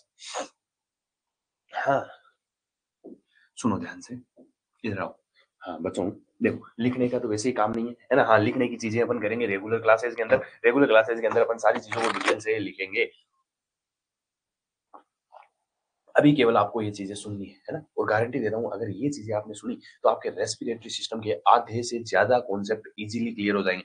आप कभी रेस्पिरेटरी सिस्टम में मात नहीं खाओगे, इसका क्वेश्चन कभी गलत नहीं करके आओगे, है ना, हाँ, तो लिखने पे फोकस है नहीं करना है। पहली चीज, ये डिजीज कैसी है, क्रोनिक नेचर की है, कैसी नेचर की है, क्रोनिक नेचर की है। क्रोनिक नेचर के बारे में अपन एक सिंपल सी बात कहते हैं कि जो क्रोनिक डिजीज होती है वो स्लो एंड प्रोग्रेसिव होती है। कैसी होती है, स्लो एंड प्रोग्रेसिव होती है ना, एक साथ कभी सिम्टम देखने को नहीं मिलेंगे, धीरे धीरे धीरे धीरे प्रोग्रेस करेंगे, है ना, हाँ, बंदा जब 40 साल का हो रहा है तब इसमें थोड़े सिम्टम आ रहे, 50 साल का हुआ थोड़े और ज्यादा सिम्टम हुए, 60 साल का हुआ थोड़े और ज्यादा सिम्टम हुए, जितने भी ओल्ड एज पर्सन है सबके अंदर आपको सीओपीडी देखने को मिल जाएगी। सबका मतलब है लगभग 80 to 70% केसेस के अंदर क्या देखने को मिल जाती है बच्चों, सीओपीडी देखने को मिल जाती है। आ जाओ नेक्स्ट सुनो, इसके अलावा डिजीज कैसी है, ऑब्स्ट्रक्टिव डिजीज है, कैसी डिजीज है, ऑब्स्ट्रक्टिव। ऑब्स्ट्रक्टिव का मतलब है कि एयरवे के अंदर क्या आ जाना, ऑब्स्ट्रक्शन आ जाना, एयरवे के अंदर क्या आ जाना, ऑब्स्ट्रक्शन आ जाना, एयरवे के अंदर क्या हो जाना, नेरोविंग हो जाना, एयरवे में क्या हो जाना, नेरोविंग, एयरवे थोड़ा नेरो हो जाना, ऐसी डिजीज को हम नाम देते हैं this is the obstructive disease, है ना, हाँ, सुनो, जो रेस्पिरेटरी की डिसऑर्डर होते हैं वो दो तरह के डिसऑर्डर होते हैं, एक होते हैं सीओपीडी, एक होते हैं सीपीडी। एक होती है क्या, सीपीडी। सीपीडी का मतलब है this is the chronic pulmonary disease, chronic pulmonary disease, है ना, हाँ, एक तो होती है chronic obstructive pulmonary disease. Obstructive जो डिजीज होती है उनमें एयरवे में ऑब्स्ट्रक्शन होता है, एयरवे में नैरोविंग होती है, लेकिन इनमें एयरवे में कोई ऑब्स्ट्रक्शन नहीं होता। सीपीडी जो है उसके अंदर एक डिजीज आती है this is the bronchiectasis, bronchiectasis. Ectasis का मतलब होता है बच्चों डायलेशन, किसका डायलेशन, ब्रोंकाई का डायलेशन, ब्रोंकाई का क्या हो जाना, डायलेशन हो जाना, अब नॉर्मल डायलेशन हो जाना, वहां देखो नेरोविंग हो रही है, यहाँ क्या हो रहा है, डायलेशन हो रहा है, लेकिन डिजीज किस नेचर की है, क्रोनिक नेचर की है। एक डिजीज आती है अपने सिस्टिक फाइब्रोसिस, सिस्टिक फाइब्रोसिस, आगे जब डिटेल से पढ़ेंगे अपन तो बातें करेंगे कि सिस्टिक फाइब्रोसिस से क्या होती है, हाँ, ये आपकी जेनेटिक डिसऑर्डर है जहां पे आपकी बॉडी के जो सिक्रेशन है वो सिक्रेशन थिक हो जाते हैं, और सिक्रेशन थिक होते हैं तो ये अपना जो स्पुटम है वो भी बढ़िया गाढ़ा हो जाता है, बढ़िया थिक हो जाता है, थिक हो जाता है तो बाहर नहीं आ पाता, बाहर नहीं आ पाता तो धीरे धीरे अपने एयरवे की जो सीलिया होती है ना, हाँ, सीलिया पढ़ेंगे अपन आगे, तो सीलिया ऊपर नीचे ले जाने का काम करती है, वो भी बेचारी क्या हो जाती है, डैमेज हो जाती है। तो ये डिसऑर्डर कौन से होते हैं, सीपीडी, है ना, हाँ, अपन किसकी बात कर रहे हैं, सीओपीडी की बात कर रहे हैं, chronic obstructive pulmonary disease. Next आओ, आगे आओ, हाँ, ऑब्स्ट्रक्टिव। ऑब्स्ट्रक्टिव की अगर बात करूं बच्चों तो आपके एयरवे के अंदर दो तरह की डिजीज होती है, हाँ, आपके एयरवे के अंदर 2 तरह की डिजीज़ होती है। एक होती है ऑब्स्ट्रक्टिव और एक होती है रेस्ट्रिक्टिव। हाँ, एक तो बताई सीपीडी, एक सीओपीडी, है ना? उसके बाद मैं बता रहा हूँ 2 तरह की डिजीज़ होती है, एक ऑब्स्ट्रक्टिव होती है और एक रेस्ट्रिक्टिव होती है ना? हाँ, रेस्ट्रिक्टिव का मतलब बच्चों ये है कि ये जो आपका लंग्स है, इस तरह से क्या होता है बच्चों आपका लंग्स होता है ना? हाँ, इस लंग्स के अंदर जो इस लंग्स को इन्फ्लेट होने से रोके, वो वाली डिजीज़ कौन-सी कहलाएगी? यस, इन्फ्लेट होने से रोकने वाली डिजीज़ कौन-सी कहलाएगी? रेस्ट्रिक्टिव। रेस्ट्रिक्टिव का मतलब ही क्या होता है? रेस्ट्रिक्शन लगा देना। ऐसी डिजीज़ जो आपके ऊपर क्या लगा दे? रेस्ट्रिक्शन लगा दे, आपको ढंग से काम करने नहीं दे। वो डिजीज़ कौन-सी कहलाती है? रेस्ट्रिक्टिव कहलाती है। इस रेस्ट्रिक्टिव डिजीज़ के अंदर आता है न्यूमोथोरेक्स, है ना? हाँ, आगे हम एक डिजीज़ पढ़ेंगे न्यूमोथोरेक्स जिसमें यहाँ इस प्लूरल स्पेस के अंदर क्या भर जाती है? हवा भर जाती है। इस स्पेस में क्या भर जाती है? हवा भर जाती है। इसके अलावा एक प्लूरल इफ्यूजन होता है जिसमें क्या भर जाता है? फ्लूइड भर जाता है। इसके अलावा आगे आप पढ़ोगे ओकुपेशनल डिसऑर्डर, है ना? हाँ, ओकुपेशनल डिसऑर्डर जिसके अंदर यहाँ पर क्या बढ़ जाती है? एल्वियोलाई के अंदर कुछ ना कुछ फाइबर जमा हो जाते हैं, है ना? अब आपकी जो एल्वियोलाई होती है बच्चों वो एक बैलून की तरह होती है। किसकी तरह होती है? बैलून की तरह। मैं कहता हूँ ये आपकी एल्वियोलाई है, हाँ, ध्यान से सुनना, ये आपकी एल्वियोलाई है और इस एल्वियोलाई में सपोज़ करो कि मैं काम कर रहा था कॉटन फैक्ट्री में। किसमें काम कर रहा था? कॉटन फैक्ट्री में काम कर रहा था। अब वो कॉटन फैक्ट्री वाली जो डस्ट है, वो डेली मेरे अंदर जाती है ना? हाँ, और डेली अंदर जाती है तो वो लंग्स के थ्रू जाएगी और लंग्स के थ्रू जाकर के वो यहाँ पर एक क्या बना देती है? परत बना देती है। क्या बना देती है? हाँ, इस तरह की एक क्या बना देती है बच्चों परत बना देती है। इस पूरे के अंदर क्या जम गए? हाँ, कॉटन के फाइबर जम गए। सोचो आपके पास एक गुब्बारा है, उस गुब्बारे के ऊपर आपने एक कपड़े का कवर चढ़ा दिया, है ना? हाँ, मैं कहूँ कि मेरे पास ये गुब्बारा था और इस गुब्बारे के ऊपर मैंने हाँ, इस गुब्बारे के ऊपर मैंने ये कपड़े का कवर लगा दिया। अगर मैं इसके ऊपर ये कवर लगा दूँगा, तो ये गुब्बारा उतना ही फैलेगा जितना इस कपड़े की साइज़ है। इस कपड़े से बाहर ये नहीं जा सकता। तो वैसे ही यहाँ पर क्या बन गई बच्चों एक लेयर बन गई। यहाँ पर क्या बन गई एक लेयर। अब ये एल्वियोलाई उतनी ही फूलेगी जितनी ये लेयर इसको फूलने देगी। इससे ज़्यादा एल्वियोलाई नहीं फूल पाएगी। तो ऐसी डिज़ीज़ को अपन कौन-सी डिज़ीज़ कहते हैं? रेस्ट्रिक्टिव डिज़ीज़ कहते हैं। कौन-सी डिज़ीज़ कहते हैं? रेस्ट्रिक्टिव। किसमें होता है? ऑक्यूपेशनल डिसऑर्डर में होता है। तो वो तो होती है रेस्ट्रिक्टिव डिज़ीज़। अपन बात कौन-सी डिज़ीज़ की कर रहे हैं? ऑब्स्ट्रक्टिव डिज़ीज़ की कर रहे हैं। किसकी कर रहे हैं? ऑब्स्ट्रक्टिव। सुनना ध्यान से। हाँ, ये आपका एयरवे था और इस एयरवे में मैंने कहा ये नीचे क्या थी आपकी एल्वियोलाई। किसी कारण से आगे हम कारण की बात करेंगे, लेकिन मैंने कहा किसी भी कारण से अगर इस एयरवे के अंदर क्या आ जाए बच्चों, ऑब्स्ट्रक्शन आ जाए। इस एयरवे में क्या आ जाए? ऑब्स्ट्रक्शन। ये ऑब्स्ट्रक्शन जो होता है वो मेनली होता है इन्फ्लामेशन। हाँ, मेनली क्या होता है? इन्फ्लामेशन ही होता है। तो किसी कारण से इस तरह का क्या आ गया? ऑब्स्ट्रक्शन आ गया और ऑब्स्ट्रक्शन अगर आ गया, तो मैं कहूँगा कि धीरे-धीरे, धीरे-धीरे इसके अंदर हवा भरने लग जाती है। आपने 2 प्रोसेस पढ़ी होगी, यस, है ना? इस सीओपीडी को समझने से पहले आपको एक चीज़ समझनी पड़ेगी और वो है दिस इज़ द इंस्पिरेशन, है ना? एक प्रोसेस होती है इंस्पिरेशन की और एक प्रोसेस होती है एक्सपीरेशन की। बताओ बच्चों, दोनों में से ज़्यादा टाइम कहाँ लगता है? साँस लेने में ज़्यादा टाइम लगता है या साँस छोड़ने में ज़्यादा टाइम लगता है? हाँ जी, आपको साँस लेने में ज़्यादा टाइम लगता है या साँस छोड़ने में ज़्यादा टाइम लगता है? हाँ, ज़्यादा टाइम किधर की तरफ लगता है?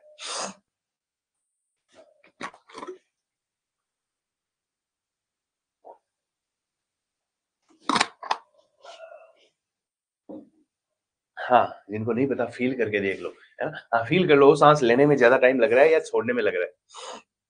हाँ, ऐसे क्वेश्चन के आंसर आप फ़ील करके दे सकते हो। हाँ, यस, कुछ आंसर आ रहे हैं एक्सपीरेशन में, हाँ। कुछ आंसर आ रहे हैं एक्सपीरेशन में, यस, फील करके देखो किसमें ज़्यादा टाइम लग रहा है। हाँ, यस, हाँ, बाकी लोग, है ना? हाँ, फील तो कर सकते हो। हाँ, तो बढ़िया फील करके बताओ कि साँस लेने में ज़्यादा टाइम लग रहा है या साँस छोड़ने में लग रहा है ना? हाँ, कई बार एग्ज़ाम के अंदर ऐसे क्वेश्चन आ जाते हैं, जो अपन वहाँ बैठे-बैठे हाँ, सोच के दिमाग लगा के जैसे एक बार आपके पूछा गया था कि गवर्नर कौन है ना? ना। आरआरबी का गवर्नर कौन है ना। हाँ, तो जिसके पास जेब में नोट पड़ा है वो तो बता देगा देख के, है ना। हाँ, वरना कहाँ गवर्नर का नाम याद रहेगा। तो अपने जीके के क्वेश्चन जो आते हैं वो भी लेटेस्ट जीके के ही आते हैं, है ना। हाँ, चलो, तो याद रखना सबसे ज्यादा टाइम किसमें लगता है, एक्सपीरेशन में लगता है। किसमें लगता है, एक्सपीरेशन में। सांस छोड़ने में टाइम क्या लगता है बच्चों, ज्यादा लगता है ना। और ये ज्यादा लगने का रीजन ये है, हाँ इधर आओ, ये ज्यादा लगने का रीजन ये है कि जो इंस्पिरेशन होती है, इस इंस्पिरेशन को हम कहते हैं एक्टिव प्रोसेस। कौन सी प्रोसेस होती है, एक्टिव प्रोसेस होती है। एक्टिव प्रोसेस का मतलब यहाँ पे ये है कि यहाँ पर आपकी मसल क्या करती है, कॉन्ट्रैक्ट करती है। मसल क्या करती है, कॉन्ट्रैक्ट। और मसल कॉन्ट्रैक्ट करेगी तो अपने को क्या चाहिए, एटीपी चाहिए। एक्टिव का मतलब है वो चीजें जहां हमें एनर्जी यूज करनी पड़ती है ना। हाँ, वो कंडीशन जहां हमें एनर्जी यूज करनी पड़ती है वो होती है एक्टिव प्रोसेस। और एक्टिव प्रोसेस में हम कहते हैं क्या, एटीपी अपने को यूज करनी है। क्या यूज करनी है, एटीपी अपने को यूज करनी है। एटीपी यूज करेंगे, एक्टिव प्रोसेस है तो काम कैसा होगा, फास्ट होगा। तो हम कहते हैं इंस्पिरेशन में टाइम क्या लगता है, कम लगता है। जबकि एक्सपीरेशन कैसी प्रोसेस है, this is the passive process. और पेसिव प्रोसेस कैसी होती है, स्लोली होती है, धीरे धीरे चलती है। यहाँ पर केवल और केवल मसल क्या करती है, धीरे धीरे आराम से रिलैक्स करती है। यानी यहाँ हम कोई प्रेशर नहीं लगाते, यहाँ हम कोई फोर्स नहीं लगाते।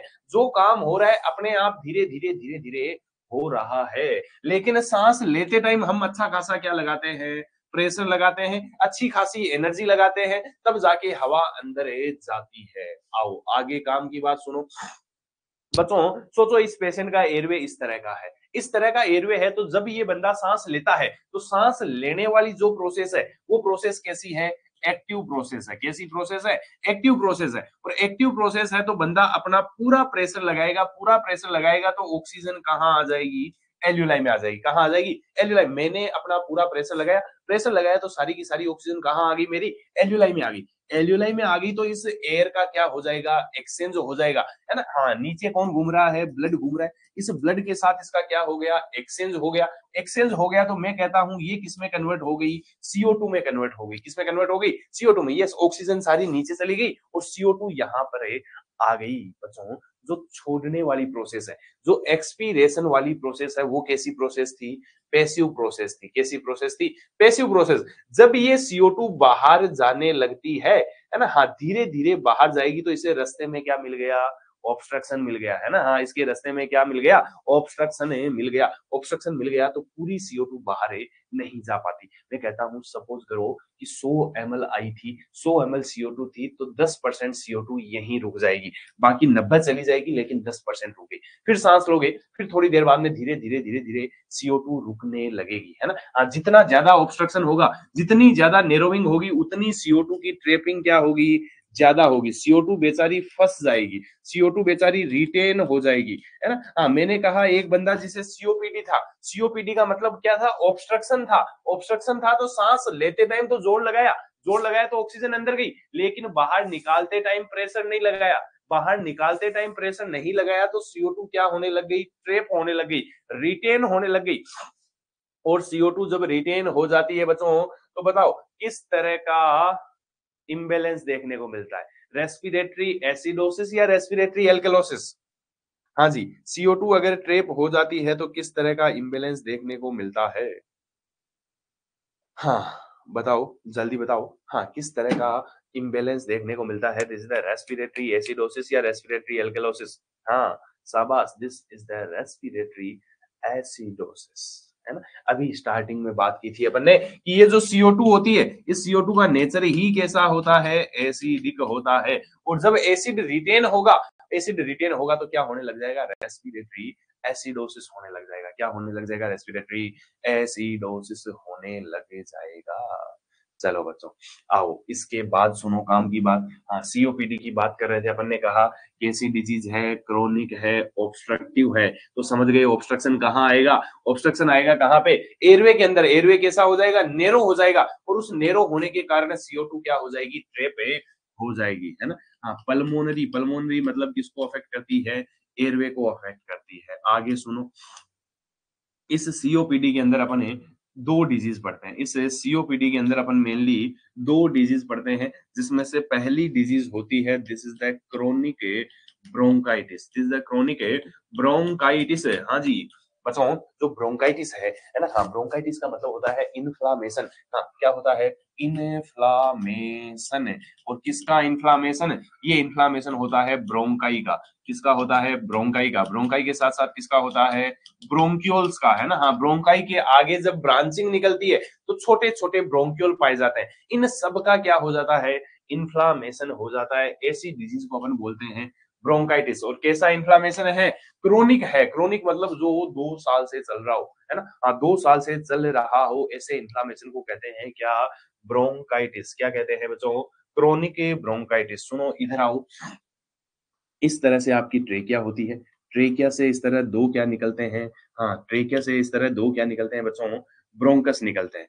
इन ब्रोंकस के बाद ऐसे छोटी छोटी ब्रांचेज बन जाती है।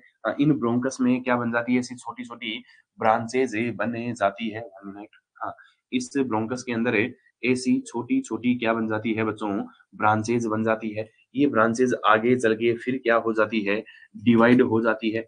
हाँ ये ब्रांचेज इस तरह से आगे चल करके फिर क्या हो जाती है, डिवाइड हो जाती है, जिन्हें अपन कहते हैं ब्रोंक्यूल।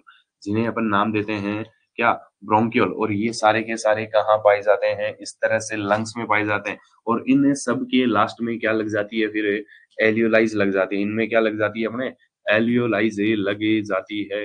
हाँ इस तरह से आपके एयरवे के अंदर क्या पाई जाती है, एलियोलाइज पाई जाती है। ये ब्रोंकस ब्रोंक्यूल पाए जाते हैं। अब किसी कारण से इन ब्रोंक्यूल का हो गया इन्फ्लामेशन, यहाँ पे हो गया इन्फ्लामेशन, ये एयरवे हो गया बेचारा नेरो, यहाँ भी हो गया, यहाँ भी हो गया, यहाँ भी, यहाँ भी। हाँ तो ये सारी की सारी क्या कर देता है, नेरो कर देता है। अब इन्फ्लामेशन होता किसके कारण है, तो एक ही रीजन होता है mainly, this is the smoking. हाँ अगर बंदा क्रोनिक स्मोकर है ना, लंबे टाइम से स्मोकिंग कर रहा है ना। हाँ स्मोकिंग की बजाय हम इसे कहते हैं केवल और केवल स्मोक, है ना। हाँ स्मोक का मतलब धुआं, कैसा भी धुआं। अगर आप पोल्यूटेड इन्वायरमेंट में रह रहे हो, इट मीन्स आपको इन फ्यूचर पक्का क्या होगा, सीओपीडी होगा। चाहे कुछ भी हो जाए, आपको पक्का क्या होना है, सीओपीडी होना है। कब, जब आपकी एज 40 से ऊपर चली जाएगी। इसके अलावा मैं कहता हूँ, हाँ बंदा क्या कर रहा है, चूल्हे पे खाना बना रहा है, इन्वायरमेंट तो बहुत अच्छा है, गांव में रहता है, बढ़िया शुद्ध हवा लेता है, शुद्ध ऑक्सीजन लेता है। लेकिन खाना किस पे बनाता है, चूल्हे पे बनाता है। खाना खाता कहाँ बैठ के, चूल्हे के पास बैठ के खाता है। हाँ बढ़िया सर्दियों के अंदर अंगीठी जला के हाथ सेकता है ना। हाँ तो वो वाला धुआं भी क्या कर सकता है, सीओपीडी कर सकता है ना। हाँ क्यों, क्योंकि वो टॉक्सिक गैस जब अंदर जाएगी तो एयरवे को बार बार क्या करेगी, इन्फ्लाम्ड कर देगी। इन्फ्लाम्ड कर देगी तो एयरवे के अंदर क्या हो जाएगी, नेरोविंग हो जाएगी। बच्चों जब भी किसी पर्सन के अंदर इन्फ्लामेशन होता है, सुनो आगे सुनो, जब भी किसी पर्सन के अंदर इन्फ्लामेशन होता है तो इन्फ्लामेशन के 5 साइन आते हैं। कितने साइन आते हैं, 5 साइन। और उस 5 साइन में पहला साइन होता है, दिस इज द रेडनेस। क्या होता है, रेडनेस। दूसरा साइन होता है, दिस इज द स्वेलिंग। हाँ तीसरा साइन होता है, दिस इज द पेन। चौथा साइन होता है, this is the increase temperature. इसके अलावा लास्ट साइन देखने को मिलता है, फंक्शन लॉस, है ना। हाँ, अपन कहते हैं इन्फ्लामेशन के 5 साइन होते हैं। और ये पांचों साइन कैसे साइन है, लोकल साइन है। कैसे साइन है, लोकल साइन। अभी रिसेंटली आपके एक एग्जाम हुआ था, this is the Bilaspur AIIMS SNO exam, है ना। और बिलासपुर एम्स एसएनओ एग्जाम के अंदर क्वेश्चन पूछा गया था, which of the following is not a local sign of inflammation. इनमें से इन्फ्लामेशन का लोकल साइन कौन सा नहीं है। तो वहां पर 3 ऑप्शन तो इनमें से थे, और एक ऑप्शन था इंक्रीज डब्ल्यूबीसी, है ना। हाँ तो याद रखना, डब्ल्यूबीसी जो बढ़ती है वो सिस्टेमिक बढ़ती है, वो अपना लोकल साइन नहीं है। अपने लोकल साइन की जहां बात आती है तो अपन कहते हैं 5 लोकल साइन देखने को मिलते हैं कि जिस एरिया पे इन्फ्लामेशन हुआ। सपोज मेरे इस हाथ में इन्फ्लामेशन हुआ, तो मेरे इस हाथ में क्या देखने को मिलेगी, रेडनेस देखने को मिलेगी। इस हाथ में क्या होगा, पेन होगा। इस हाथ के अंदर क्या देखने को मिलेगा, टेम्परेचर बढ़ जाएगा। यहाँ पर बढ़िया स्वेलिंग आ जाएगी। स्वेलिंग आने के साथ साथ मैं कहता हूँ इस हाथ के, हाँ मैं प्रॉपरली इससे फंक्शन नहीं कर पाऊंगा। जिस सेल का इन्फ्लामेशन हुआ है वो सेल अपना फंक्शन नहीं कर पाएगी। तो these are the 5 local sign of inflammation. Yes बच्चों बताओ, बात समझ में आई। हाँ ये समझ में आई कि इन्फ्लामेशन के 5 साइन कौन कौन से होते हैं।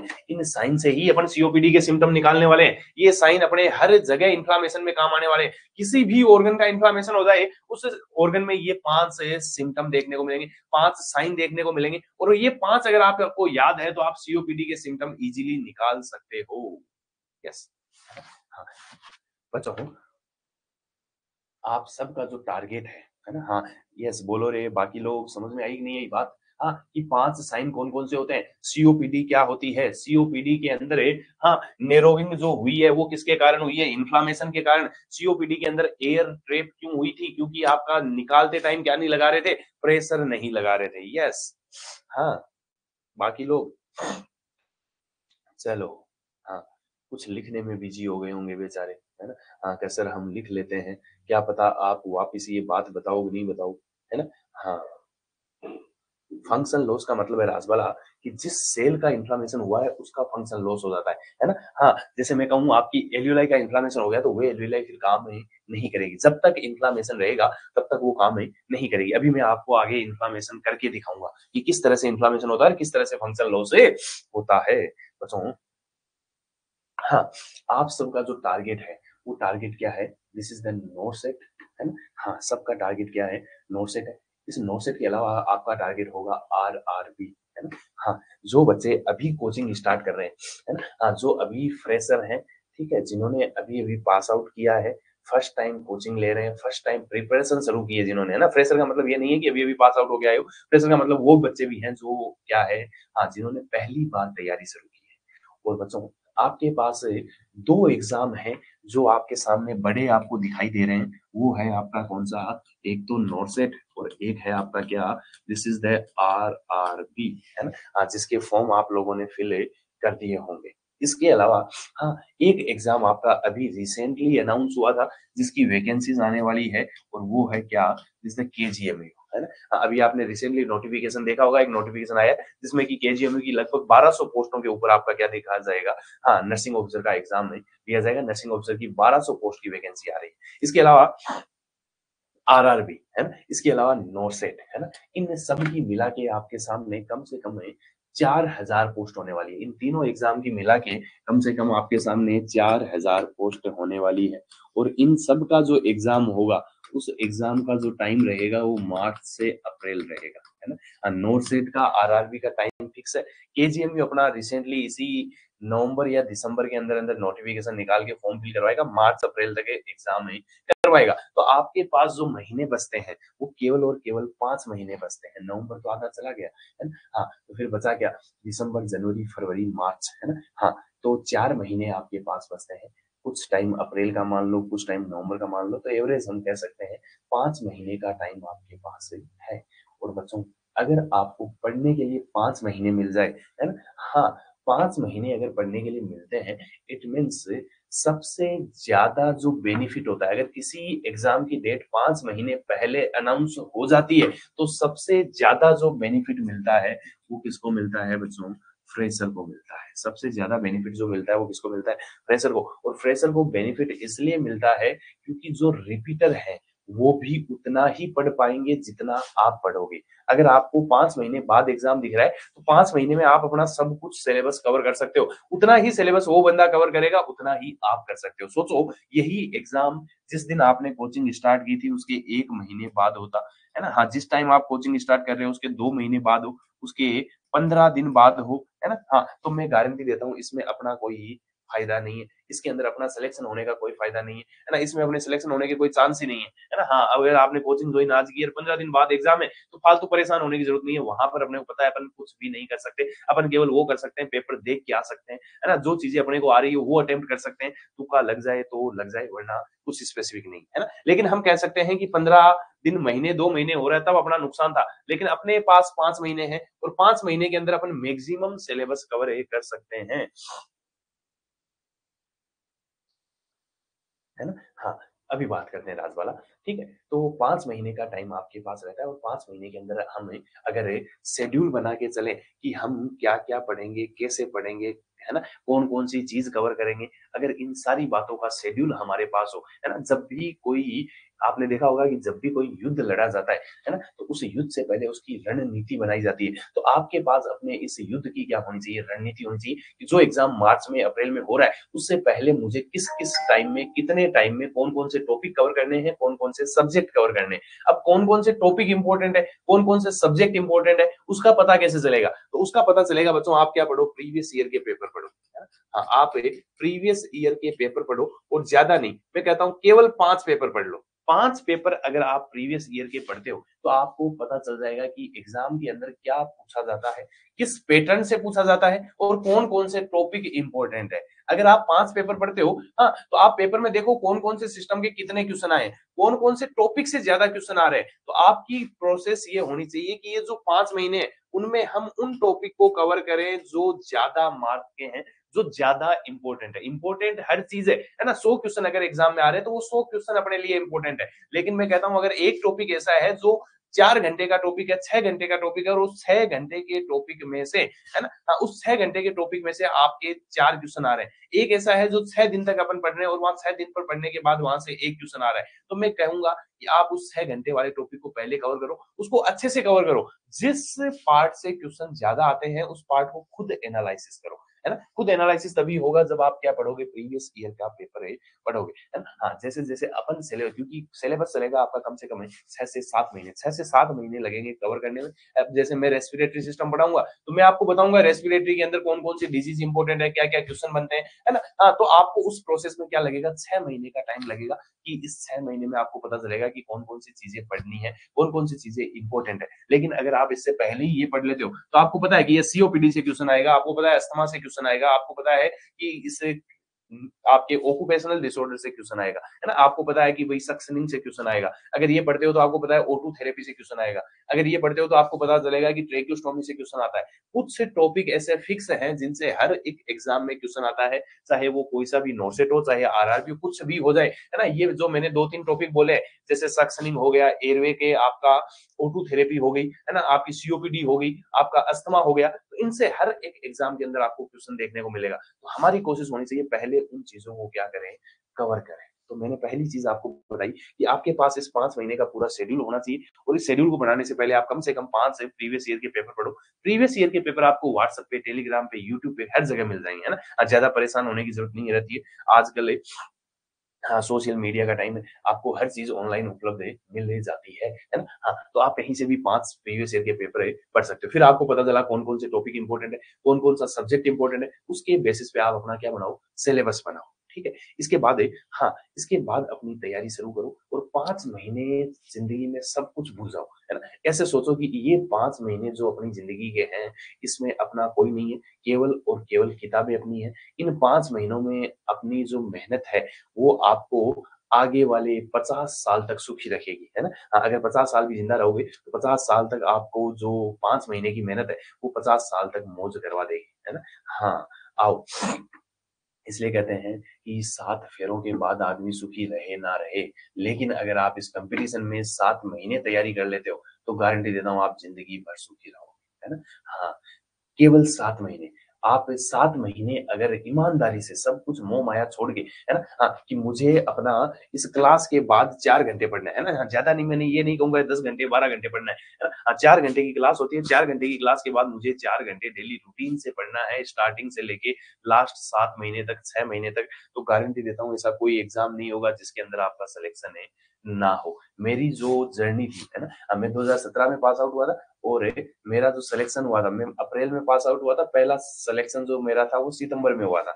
लगभग 3-4 महीने की जर्नी थी और मैंने यही चीज़ें फॉलो की थी कि मुझे क्या पढ़ना है, किस चीज़ को प्रायोरिटी देनी है ना? जो चीज़ कम इम्पोर्टेंट है उन्हें मैं सबसे लास्ट में कवर करूँगा और जो चीज़ें ज़्यादा इम्पोर्टेंट है, जो सब्जेक्ट ज़्यादा इम्पोर्टेंट है, उन्हें मैं पहले कवर करूँगा। गारंटी देता हूँ लास्ट तक आपको पहुँचने की ज़रूरत नहीं पड़ेगी, है ना? जिस दिन आप अपना 60% भी सिलेबस कवर कर लोगे ना, 100% तक तो पहुँचने की ज़रूरत ही नहीं है। 60% सिलेबस कवर करोगे, तो 60% के अंदर-अंदर आपका क्या हो जाएगा, सिलेक्शन हो जाएगा, है ना? हाँ, लेकिन जो चीज़ पढ़ो वो ऐसी पढ़ो कि इसमें से कुछ गलत ना हो, है ना? हाँ, आगे के जो 5-6 महीने हैं, ईमानदारी से अगर पढ़ोगे, तो वो 5-6 महीने बहुत मुश्किल होने वाले हैं। अगर आपको लगता है कि हम नहीं कर सकते, तो मैं कहता हूँ शुरुआत ही मत करो, है ना? अगर आपको लगता है कि मेरी ज़िंदगी में ये चल रहा है, वो चल रहा है, ये हो जाएगा, वो हो जाएगा, मैं इतना टाइम नहीं दे पाऊँगी, है ना? हाँ, तो फालतू खराब होने की ज़रूरत ही नहीं है। लेकिन अगर इसमें आ गए, एक बार अगर कॉम्पिटिशन में आ गए, तो जब तक सिलेक्शन ना हो तब तक पीछे नहीं हटना है ना? हाँ, जब तक सिलेक्शन ना हो तब तक पीछे नहीं हटना है।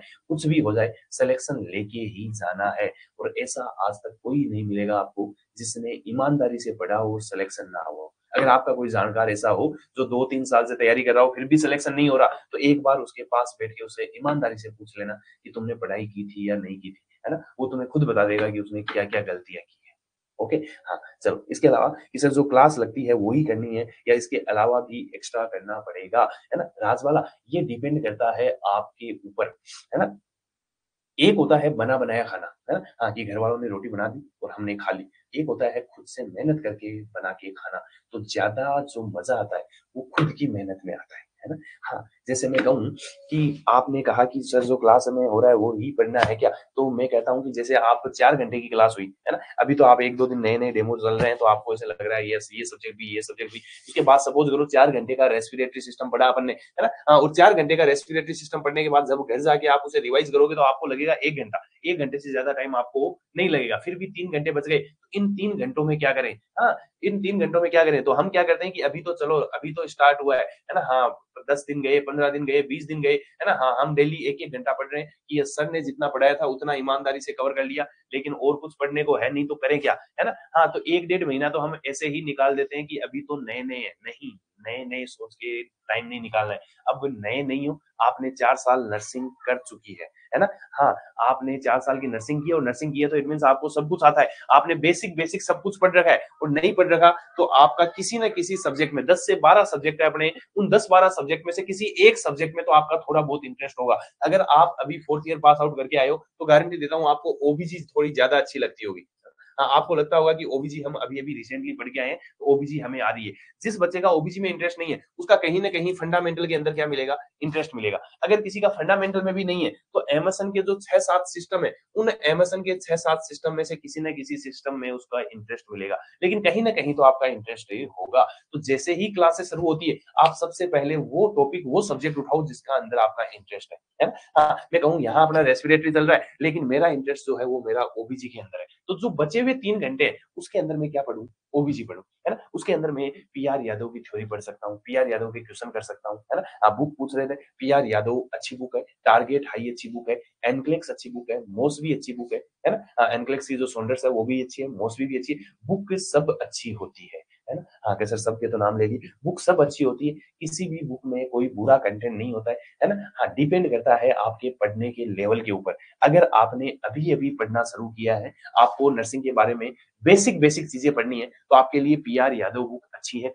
ना? आपको थोड़ा-सा एडवांस चलना है तो आपके लिए टारगेट हाई अच्छी है ना? हाँ, आपको अगर प्रायोरिटी बेस्ड क्वेश्चन करने हैं, नॉरसेट लेवल के क्वेश्चन करने हैं तो आपके लिए एनक्लेक्स, सॉन्डर्स और मोसवी अच्छी है ना? हाँ, तो बच्चों हम अगर कोचिंग कर रहे हैं, इट मीन्स हम अब एडवांस लेवल पे आ चुके हैं। हम अब कॉलेज वाले टाइम में नहीं है ना? और कॉलेज वाले टाइम पे नहीं है, तो मैंने 3 बुक के नाम लिए, तो कम से कम 3 बुक तो आपको पढ़नी ही पड़ेगी। ऐसे मत सोचो केवल एक ही पढ़नी है ना? एक पीआर यादव पढ़ के कभी सिलेक्शन नहीं होगा। अकेली टारगेट पढ़ के कभी सिलेक्शन नहीं होगा। अकेली एनक्लेक्स पढ़ के भी कभी सिलेक्शन नहीं होगा। अगर सिलेक्शन लेना है तो कम से कम 3 बुक के क्वेश्चन आपको निकालने पढ़ेंगे, है ना? हाँ, और इन तीनों बुक के क्वेश्चन जो निकालने अपने को, वो ऐसे नहीं कि हाँ, चलो पहले पीआर यादव पूरी कर लेते हैं, फिर टारगेट हाई पूरी कर लेते हैं, फिर एनक्लेक्स पूरी करेंगे, है ना? हाँ, ऐसा कभी पॉसिबल ही नहीं होगा। कभी कोई चीज़ पूरी खत्म नहीं होती है ना? हाँ, आप सोचोगे यार ये रह गया, वो रह गया, तो इससे अच्छा है कि जब मैंने कहा कि आपने रेस्पिरेटरी सिस्टम पढ़ा, जिस दिन रेस्पिरेटरी सिस्टम खत्म हो रहा है, चल रहा है, तो आपकी कोशिश होनी चाहिए इस रेस्पिरेटरी सिस्टम को तीनों बुक से एक साथ ही कवर कर दो।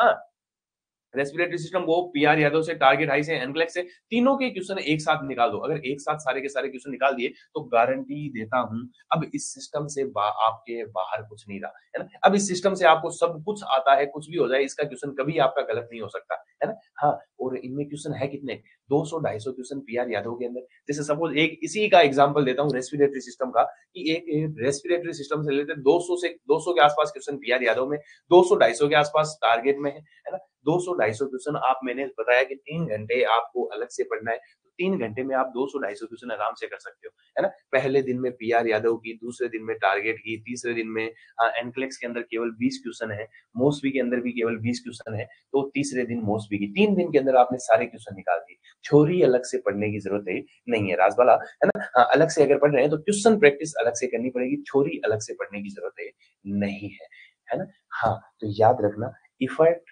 हमारी तरफ से है, उससे ज़्यादा आपकी तरफ से होने चाहिए, है ना? हाँ, मेरे सामने अभी 20 बच्चे हैं, है ना? हाँ, तो उन 20 बच्चों का सबका आईक्यू लेवल अलग-अलग है, उन सबका पढ़ने का टाइमिंग अलग-अलग है, उन सबका हाँ, जो रूटीन है सबका अलग है, कोई आप में से जॉब कर रहा होगा, कोई बिल्कुल फ्री बैठा होगा, है ना? हाँ, तो सबका रूटीन अलग-अलग हो सकता है, सबका टाइम अलग-अलग हो सकता है पढ़ने का, कोई 1 घंटा दे पा रहा है, कोई 5 घंटे दे रहा है ना? हाँ, तो जो ज़्यादा टाइम देगा वो सिलेक्शन जल्दी लेगा। आप अगर पूरे नर्सिंग के अंदर सारी कोचिंगों की बात करोगे, तो कोचिंगों के अंदर 20,000 बच्चे ऐसे होंगे जो कोचिंग ले रहे हैं, है ना? ओवरऑल अगर इंडिया में बात करूँ, तो 20,000 बच्चे ऐसे होंगे जो आज के टाइम में कोचिंग ले रहे हैं। इसके अलावा हाँ, ज़्यादा नहीं तो 10,000 ऐसे होंगे जो कोचिंग ले चुके हैं और अभी तक सिलेक्शन नहीं हुआ, है ना? हाँ, तो ये जो 30,000 का कॉम्पिटिशन है, ये 30,000 का कॉम्पिटिशन ही अपने लिए इम्पोर्टेंट है और इन 30,000 ने वो सब कुछ पढ़ा है जो आप पढ़ रहे हो, है ना? हाँ, अगर आपके बैच में 20 जने अभी मेरे को दिखाई दे रहे हैं सामने, तो ये 20 जने वो सेम चीज़ें पढ़ रहे हैं, है ना? हाँ, जो मैंने अभी पढ़ा है वो 20 जने सेम पढ़ रहे हैं, लेकिन सिलेक्शन 20 में से कौन ले पाएगा?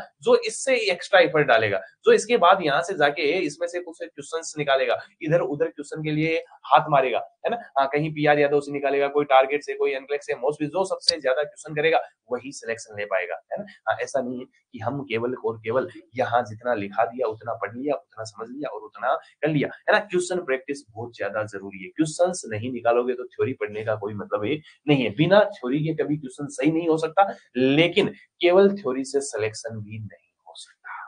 ओके? हाँ, चलिए आरआरबी एग्ज़ाम के लिए अलग से पढ़ना पड़ेगा। नहीं बच्चे, सेम चीज़ें होती है, नर्सिंग सेम रहनी है ना? हाँ, अगर आरआरबी एग्ज़ाम है, तो सीओपीटी तो वही रहनी है ना? हाँ, पेपर का लेवल थोड़ा-सा अलग हो सकता है। अलग मतलब थोड़ा-सा ईज़ी हो सकता है। जब हम हार्ड लेवल की तैयारी करते हैं ना, तो फिर ईज़ी लेवल से डरने की ज़रूरत है नहीं है। जब हम नॉसेट के लेवल की तैयारी कर रहे हैं, तो आरआरबी, केजीएमयू इनसे डरने की ज़रूरत नहीं है। यहाँ पे क्वेश्चन आपको ईज़ी बेसिक क्वेश्चन्स देखने को मिलते हैं। ओके कोमल? हाँ, तो हमेशा जो तैयारी करो वो एकदम ऊपर के लेवल की करो कि अगर पेपर का लेवल नीचे आ रहा है, तो उससे हमें कोई फ़र्क नहीं पड़ रहा। आओ, आगे आओ, काम की बात करते हैं अपन सीओपीडी की बात कर रहे थे और सीओपीडी के अंदर मैंने आपको बताया था क्या हाँ, 1 मिनट हाँ, बात कर रहे थे इन्फ्लेमेशन की, है ना? हाँ, इन्फ्लेमेशन की बात कर रहे थे कि इन्फ्लेमेशन के क्या होते हैं, 5 साइन होते हैं। इन्फ्लेमेशन के क्या होते हैं बच्चों? 5 साइन होते हैं और इन 5 साइन में से पहला साइन होता है रेडनेस, है ना? हाँ, पहला साइन क्या होता है? रेडनेस होता है। हाँ जी, ठीक हो सभी? हाँ, ऐसा तो नहीं कि सर बीच में हाँ, झपकी आ रही हो। है ना? हाँ, ऑनलाइन क्लास के फ़ायदे हैं तो नुकसान भी बहुत है ना? हाँ, ऑनलाइन क्लास का फ़ायदा ये है कि हाँ, घर से उठ के नहीं जाना, बेड पे बैठे-बैठे ले लेनी है ना? हाँ, साथ-साथ में खाना बनाते-बनाते क्लास ले ली, खाना खाते-खाते क्लास ले ली, घरवालों से बातें करते-करते क्लास ले ली, है ना? हाँ, लेकिन इसके नुकसान भी है ना? हाँ, अगर आप ऑनलाइन क्लास ले रहे हो, तो आपका शेड्यूल ये होना चाहिए 4 घंटे मुझे मेरे कमरे से बाहर ही नहीं जाना है ना? हाँ, 4 घंटे तक मुझे इसी कमरे के अंदर बैठे रहना है और जब भी क्लास लूँ, तो कहाँ बैठूँ? टेबल कुर्सी पे, ऐसा नहीं कि बेड पे। हाँ, बेड पे जब बैठते हैं, तो पहले बंदा बैठता है कितने डिग्री पे? 90 डिग्री पे, इस तरह से बढ़िया 90 डिग्री मेंटेन करके बैठता है। हाँ, और फिर धीरे-धीरे, धीरे-धीरे कहाँ चला जाता है हाई फाउलर से कहाँ चला जाता है सेमी फाउलर पे कहाँ चला जाता है सुपाइन पे और सुपाइन से फिर चला जाता है कहाँ पे? डीप स्लीप में। आओ, आगे आओ। चलो, अपन ने कहा कि ये suppose this is your airway, है ना? हाँ, इस एयरवे के अंदर यस आ जाओ, मैं बात कर रहा हूँ सिम्पटम की, है ना? हाँ, सिम्पटम किस तरह से प्रोड्यूस होंगे, ये अपन ने बात की थी कि इसके सीओपीडी के बारे में, कि सीओपीडी में एक डिज़ीज़ थी कौन-सी? क्रोनिक ब्रोंकाइटिस हाँ, मैंने कहा था सीओपीडी के अंदर एक डिज़ीज़ होती है, this is the chronic bronchitis और क्रोनिक ब्रोंकाइटिस किसके कारण हुआ था? स्मोकिंग के कारण हुआ था। बंदा डेली सूटे मार रहा था, है ना? हाँ, और डेली सूटे मार रहा था, धुआँ बढ़िया अंदर जा रहा था।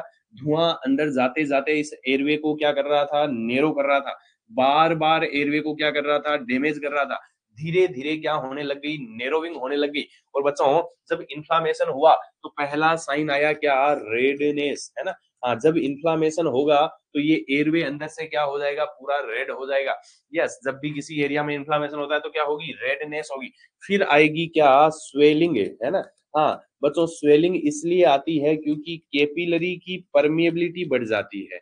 जब भी इन्फ्लेमेशन होता है जब भी इन्फ्लेमेशन होता है तब कैपिलरी की परमिएबिलिटी बढ़ जाती है। What is the permeability? मैं कहता हूँ ये आपकी कैपिलरी है। इस कैपिलरी में इस तरह के छोटे-छोटे क्या होते हैं बच्चों? छेद होते हैं। इस तरह के छोटे-छोटे क्या होते हैं? छेद। जब किसी पर्सन के अंदर इन्फ्लेमेशन होगा, तो इन्फ्लेमेशन के टाइम ये छेद कैसे हो जाएँगे? बड़े हो जाएँगे। कैसे हो जाएँगे? बड़े हो जाएँगे। अगर मैं कहूँ ये छेद बड़े हो गए, तो इन छेद से इज़िली पानी निकल-निकल के बाहर चला जाएगा। इन छेद से निकल-निकल के फ्लूइड बाहर चला जाएगा और फ्लूइड बाहर चला जाएगा हाँ, सपोज़ करो 1 मिनट हाँ, ये आपकी ब्लड वेसल थी, और इस ब्लड वेसल के ऊपर की तरफ, हाँ, इस ब्लड वेसल के ऊपर की तरफ बढ़िया इस तरह क्या थी, म्यूकोजा थी। क्या थी? म्यूकोजा। अब ये पानी निकल के कहाँ जाएगा? ये पानी निकल के इस म्यूकोजा के अंदर भर जाएगा। यहाँ पे क्या भर गया? फ्लूइड भर गया। इस ब्लड से निकल निकल के प्लाज्मा कहाँ भर गया? इस म्यूकोजा के नीचे भर गया। तो ये म्यूकोजा कैसी हो गई? स्वेल हो गई। ये यहाँ क्या भर गया? पानी भर गया। इसलिए यहाँ पर क्या हो गई है बच्चों? स्वेलिंग हो गई है। हाँ, और स्वेलिंग हो गई तो हम कहेंगे ये एयरवे कैसा हो गया है? नेरो हो गया है। चलो, ये किसके कारण हुआ है? स्वेलिंग के कारण। इसके अलावा इस पर्सन में क्या होगा बच्चों? पेन होगा, है ना? हाँ, टेम्परेचर बढ़ेगा तो हम कहेंगे इसमें क्या होगा? फीवर होगा। चलो आगे सुनो बच्चों, जब इन्फ्लामेशन होता है, परमिएबिलिटी बढ़ती है, तो ये जो पानी था, ये पानी थोड़ा थोड़ा कहाँ आने लगता है? यस, ये पानी थोड़ा थोड़ा इस एयरवे में आने लगता है। कहाँ आने लगता है? इस एयरवे में आने लगता है। और एयरवे में आने लगता है तो उसके कारण क्या हो जाएगा? हाँ, एयरवे में आने लगेगा तो उसके कारण क्या हो जाएगा? पर्सन के अंदर, हाँ, एयरवे में जब ये पानी होता है तो ये पानी आपका नीचे ऊपर जाएगा, और नीचे ऊपर जाएगा तो मैं कहता हूँ ये क्या प्रोड्यूस करेगा? स्पूटम प्रोड्यूस करेगा। क्या प्रोड्यूस करेगा? स्पूटम। इस पर्सन के अंदर कैसा स्पूटम आएगी? हाँ, इस पर्सन में क्या देखने को मिलेगा मुझे? स्पूटम देखने को मिलेगा। बच्चों ये बताओ, इन्फ्लामेशन क्रोनिक है या एक्यूट है? जब भी क्रोनिक इन्फ्लामेशन होता है तो जो स्पूटम है वो भी कैसा आएगा? क्रोनिक आएगा। कैसा आएगा? क्रोनिक स्पूटम आएगा, है ना? हाँ, और दूसरी चीज याद रखना, आपका जो एयरवे होता है, इस एयरवे की आदत होती है कि जब हमें सफाई करनी हो, क्या करनी हो? सफाई। अगर मैं कहूँ कि आपके घर में इस कमरे में कचरा भर गया तो आप क्या करते हो? बाल्टी भर-भर के पानी डालते हो, है ना? हाँ, आप बाल्टी भर-भर के पानी डालोगे कि ये कचरा कहाँ चला जाए? बाहर चला जाए। वैसे ही जब इस एयरवे में स्पूटम आता है, तो एयरवे क्या करता है? बाल्टी भर-भर के पानी डालता है। अंदर से बढ़िया सिक्रेशन निकलते हैं और वो सिक्रेशन इस स्पूटम को ऊपर ले जाने के लिए होते हैं। तो जब क्रोनिक नेचर का इन्फ्लामेशन होता है तो जो स्पूटम होता है वो भी बेचारा कैसा हो जाता है? प्रोडक्टिव हो जाता है। कैसा हो जाता है? प्रोडक्टिव स्पूटम में हो जाता है। यस, तो हमें यहाँ पर प्रोडक्टिव स्पूटम देखने को मिलेगा। अब स्पूटम आएगा तो बंदे को, बेचारे को क्या करना पड़ेगा? कफ करना पड़ेगा। क्या करना पड़ेगा? कफ। बिना कफ के स्पूटम बाहर नहीं आएगा। बिना कफ के स्पूटम बाहर नहीं आएगा तो हम कहते हैं हमें क्या देखने को मिलेगा? क्रोनिक कफ देखने को मिलेगा। बच्चों ये दो सिम्टम होते हैं किसके? ब्रोंकाइटिस के। किसके होते हैं? ब्रोंकाइटिस। कौन सा ब्रोंकाइटिस? Chronic bronchitis. मैंने कहा क्रोनिक ब्रोंकाइटिस के कारण क्या बना? क्रोनिक स्पूटम बना। क्रोनिक स्पूटम कैसा होता है? प्रोडक्टिव होता है। और इस प्रोडक्टिव स्पूटम के कारण क्या देखने को मिलेगा? क्रोनिक कफ भी देखने को मिलेगा। चलो आगे आओ। आगे काम की बात ये है कि हमने कहा कि जब नीचे की तरफ हाँ, O2 आएगी तो हमने कहा O2 बेचारी चेंज होके कन्वर्ट हो जाएगी किसमें? CO2 में। ये CO2 बाहर नहीं निकल पाएगी। बाहर नहीं निकल पाएगी तो यहाँ पर CO2 क्या होने लग जाती है? ट्रेप होने लग जाती है, फंसने लग जाती है। और CO2 फंसते फंसते, अरे अगर आपके पास एक गुब्बारा है, गुब्बारे में हवा डाले जा रहे हो तो एक टाइम ऐसा आएगा आपका गुब्बारा फट जाएगा। एक टाइम ऐसा आएगा आपका गुब्बारा फट जाएगा, है ना? हाँ, ज्यादा हवा अगर आपने डाल दी, यस, क्या होगा? चलो आओ, तो धीरे धीरे धीरे धीरे ये एल्यूलाई बेचारी क्या हो जाती है?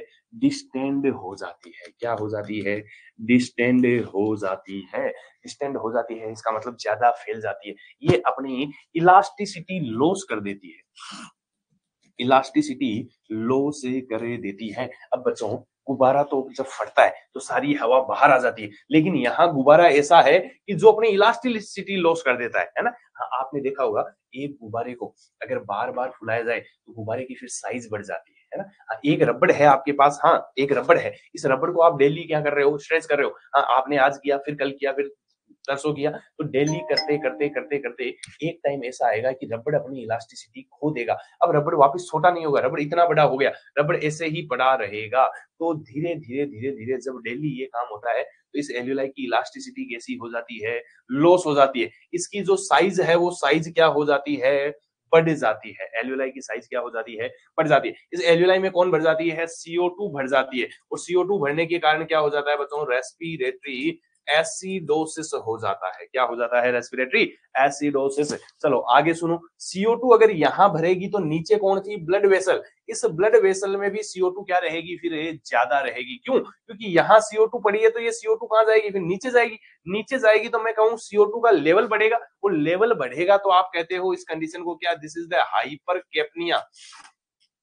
पर्सन के अंदर क्या हो गया? CO2 का लेवल है ज्यादा हो गया। इस CO2 लेवल के ज्यादा होने के साथ साथ हमें यहाँ पर क्या देखने को मिलेगा, हाइपोक्सिया देखने को मिलेगा। क्या देखने को मिलेगा, हाइपोक्सिया। अरे ऑक्सीजन अगर मैं कहूं इसमें पूरी में CO2 भर गई और ये फैल के रह गई तो अब ऑक्सीजन, नई ऑक्सीजन अंदर नहीं आएगी। नई ऑक्सीजन अंदर नहीं आएगी तो बॉडी के अंदर धीरे धीरे क्या होने लग जाएगा बच्चों, हाइपोक्सिया होने लग जाएगा। अरे बात समझ में आ रही है कि नहीं आ रही? हाँ, कि सिम्टम जो थे वो किसके कारण, इलास्टिसिटी लॉस हुई। यहां तक तो था क्रोनिक ब्रोंकाइटिस, और नीचे ये जो एल्वेलाई फट रही है, इस कंडीशन को अपन नाम देते हैं एम्फाइसीमा। क्या नाम देते हैं, एम्फाइसीमा। मैंने कहा था दो डिजीज होती है यहाँ पे। पहली डिजीज होती है कौन सी, क्रोनिक ब्रोंकाइटिस, है ना। क्रोनिक ब्रोंकाइटिस ऊपर ऊपर था कि केवल और केवल क्या हुआ था, इन्फ्लामेशन हुआ था, और नीचे जो एल्वेलाई फट गई है ना, हाँ, उस फटने को अपन क्या कहते हैं, एम्फाइसीमा कहते हैं। क्या कहते हैं, दिस इज द एम्फाइसीमा। चलो आ जाओ, आगे आओ। यस, हाँ, आगे आओ। चलो, एम्फाइसीमा हुआ, CO2 भर गई, CO2 भरने के कारण रेस्पिरेटरी एसिडोसिस हुआ, हाइपरकेपनिया हुआ, हाइपोक्सिया हुआ। बच्चों, ऑक्सीजन अपने को क्यों चाहिए, काम करने के लिए। अगर मेरे को अपना ये हाथ हिलाना है तो मुझे क्या चाहिए, ऑक्सीजन चाहिए। बिना ऑक्सीजन के मेरा हाथ ज्यादा देर तक नहीं हिल पाएगा। क्यों, क्योंकि सेल काम कर रही है और सेल को काम करने के लिए क्या चाहिए, ऑक्सीजन चाहिए। जब ऑक्सीजन की कमी हो जाती है तो बंदा जब चलना शुरू करता है तो उसका सांस भर जाता है ना। हाँ, उसे ऐसी फीलिंग आती है कि मेरे अंदर ऑक्सीजन की क्या हो गई है, कमी हो गई है ना। ऐसी कंडीशन को अपन नाम देते हैं, this is the exertional डिज्निया। Exertional डिज्निया। Exertional डिज्निया का मतलब है कि एक्टिविटी करने पर क्या होना, डिज्निया होना। एक्टिविटी करने पर क्या होना, डिज्निया होना, सांस लेने में दिक्कत होना। डिज्निया का मतलब क्या है, सांस लेने में दिक्कत। और एक्सर्शनल का मतलब होता है एक्टिविटी, एक्सरसाइज। जब बंदा कुछ भी मूवमेंट करेगा तो उसमें सांस लेने में क्या होगी, दिक्कत होगी। आप COPD वाला जो पर्सन होगा ना, सुनना ध्यान से, COPD वाला पर्सन जो भी होगा उसके अंदर आपको, जब बंदा बैठा है ना, रेस्ट कर रहा है, उसमें कोई सिम्टम नहीं आएगा, है ना। हाँ, बढ़िया पूरे दिन बिठाए रखो, कोई सिम्टम नहीं आएगा। लेकिन जब बंदा उठ के टॉयलेट भी जाके आएगा, है ना, हाँ, मैं कहूँ अपने कमरे से उठ के टॉयलेट तक जाके आया, तब भी उसका सांस भर जाएगा, बेचारा ऐसे करेगा। हाँ, दिस इज द एक्सर्शनल डिज्निया। कब, जब कुछ मूवमेंट कर रहा है ना। आपने देखा होगा कि गाँव के अंदर, है ना, हाँ, जो गाँव के अंदर बिलोंग करते हैं या आपकी सिटी के अंदर, है ना, हाँ, आपको कहीं पर भी कोई बुजुर्ग आदमी मिले जिसकी एज 60 साल 70 साल हो चुकी है, तो आपने देखा होगा थोड़ी दूर चलने के बाद बेचारे का सांस भर जाता है ना। हाँ, वो बेचारा, हाँ, लगभग 100-200 मीटर चलता है, उसके बाद उसे बैठना पड़ता है, बैठ के अपनी कई देर सांस नॉर्मल करनी पड़ती है, फिर वो 100-200 मीटर चलता है, फिर सांस नॉर्मल करनी पड़ती है। इसका मतलब उस बंदे को क्या हो रखी है, COPD हो रखी है। तो क्यों, क्योंकि पोल्यूशन के कारण एज के साथ धीरे धीरे आगे जाते जाते क्या होना है, उसको COPD होनी है। कई बुजुर्ग ऐसे देखे होंगे जो, हाँ, 80 के हो गए फिर भी भागे जा रहे हैं, कोई फर्क नहीं पड़ रहा, इसका मतलब उसे COPD नहीं है। लेकिन अगर मैं कहूँ चलते चलते सांस भर जाए, इसका मतलब बंदे को कौन सी डिजीज हो रखी है, COPD हो रखी है। और इस सिम्टम को क्या कहते हैं, एक्सर्शनल डिज्निया कहते हैं बच्चों। क्या कहते हैं, एक्सर्शनल डिज्निया कहते हैं। एग्जाम के अंदर एक क्वेश्चन पूछा जाता है, this is the classical triad of COPD। Classical triad of COPD। Triad का मतलब होता है बच्चों, दिस 3 सिम्टम। ऐसे कौन से 3 सिम्टम है जो बताते हैं कि भाई आपके पेशेंट को COPD है। अगर ऐसे 3 सिम्टम दिख जाए तो आप कह दोगे भाई साहब पक्का तेरे को क्या है, COPD है। उन 3 सिम्टम के अंदर पहला आता है, this is the chronic cough. Is the chronic cough, है ना, कि बंदे को लंबे टाइम से क्या हो रहा है, कफिंग हो रही है। क्यों, क्योंकि due to the chronic bronchitis. Chronic bronchitis था, continue daily coughing coughing coughing coughing चल रहा है, तो मैं कहूंगा क्रोनिक कफ। चलो आगे आओ। क्रोनिक कफ के बाद में कहता हूं क्या, this is the productive sputum. Productive sputum, है ना, स्पूटम आ रहा है, अच्छा खासा स्पूटम प्रोडक्शन हो रहा है, तो आप कह दो यस, क्या है, हाँ, यस, बैरल चेस्ट नहीं होगा राज वाला। क्लासिकल सिम्टम, क्लासिकल ट्रायल में बैरल चेस्ट नहीं आता। क्लासिकल सिम्टम ऐसे होते हैं जो अपन देख के बता दे, है ना। जैसे टीबी, टीबी का भी क्लासिकल ट्रायल होता है। अगर किसी बंदे का वेट लॉस हो रहा है, नाइट स्वेट हो रहा है ना, हाँ, लो ग्रेड फीवर आ रहा है, इसके अलावा 2 सप्ताह से अधिक की खांसी है, तो हम कहते हैं उसे क्या है, टीबी है। अगर आपको कोई बंदा आके ये कह दे कि मुझे 2 सप्ताह से खांसी आ रही है, 2-3 सप्ताह से खांसी आ रही है, मेरा वेट लॉस हुआ है, मुझे थोड़ा थोड़ा फीवर रहता है, इट मीन्स उस बंदे को पक्का क्या है, टीबी है। तो ये ऐसे सिम्टम होते हैं जो डिजीज को पहचानने में उसकी क्या करते हैं, मदद करते हैं। और तीसरा सिम्टम जो होता है, दिस इज द एक्सर्शनल डिज्निया।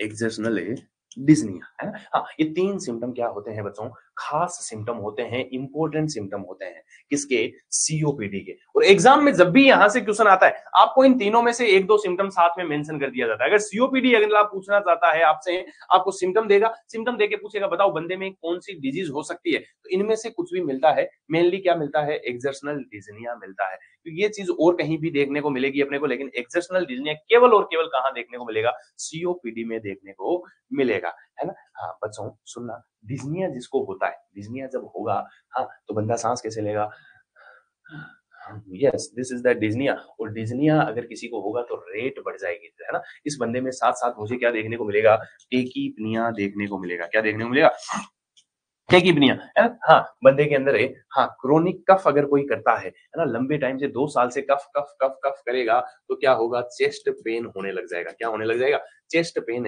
होने लग जाएगा।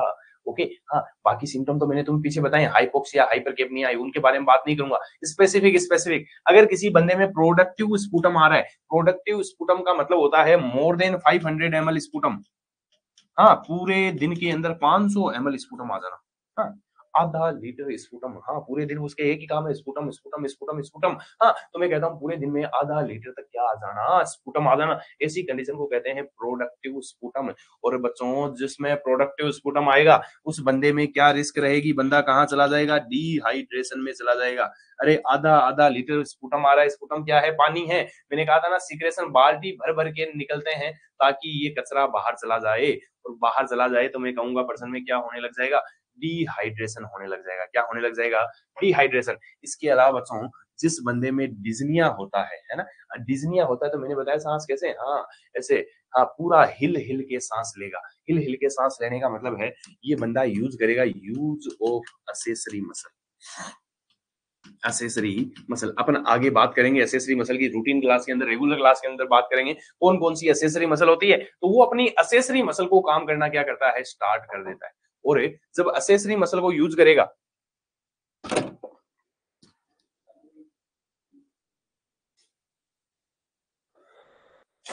हाँ जी, जब एसेसरी मसल को यूज करेगा तो बंदे के अंदर क्या देखने को मिलेगा, यस डायफोरेसिस देखने को मिलेगा। हाँ अगर मैं अपनी मसल को ज्यादा काम में लूंगा तो मुझे क्या आएगा, पसीना आएगा। पसीना आने यानी दिस इज स्वेटिंग, स्वेटिंग को बोलते हैं अपन डायफोरेसिस, है ना। हाँ तो इस पर्सन में डायफोरेसिस देखने को मिलेगा। मसल ज्यादा यूज करेगा तो क्या होगा, बंदे के अंदर वेट लॉस होगा, है ना। हाँ तो इस तरह के सिम्टम आपके कहाँ देखने को मिलते हैं, सीओपीडी में देखने को मिलते हैं, है ना। सिम्टम 3 ही होते हैं, लेकिन इन 3 के कारण 30 सिम्टम निकल के आते हैं, है ना। हाँ 10 एक सिम्टम अपन ने लिख लिए, बाकी सिम्टम अपन पढ़ेंगे कहाँ, रेगुलर क्लासेस के अंदर। जब अपन सीओपीडी पढ़ेंगे तो अपन बात करेंगे इन 3 के कारण और कौन कौन से सिम्टम निकल के आते हैं।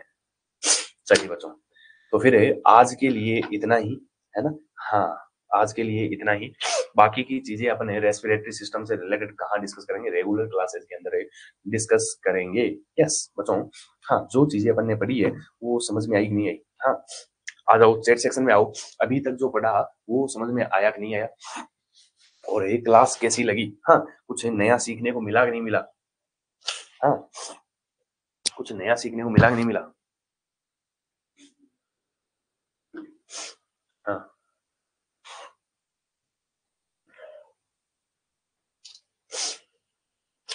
यस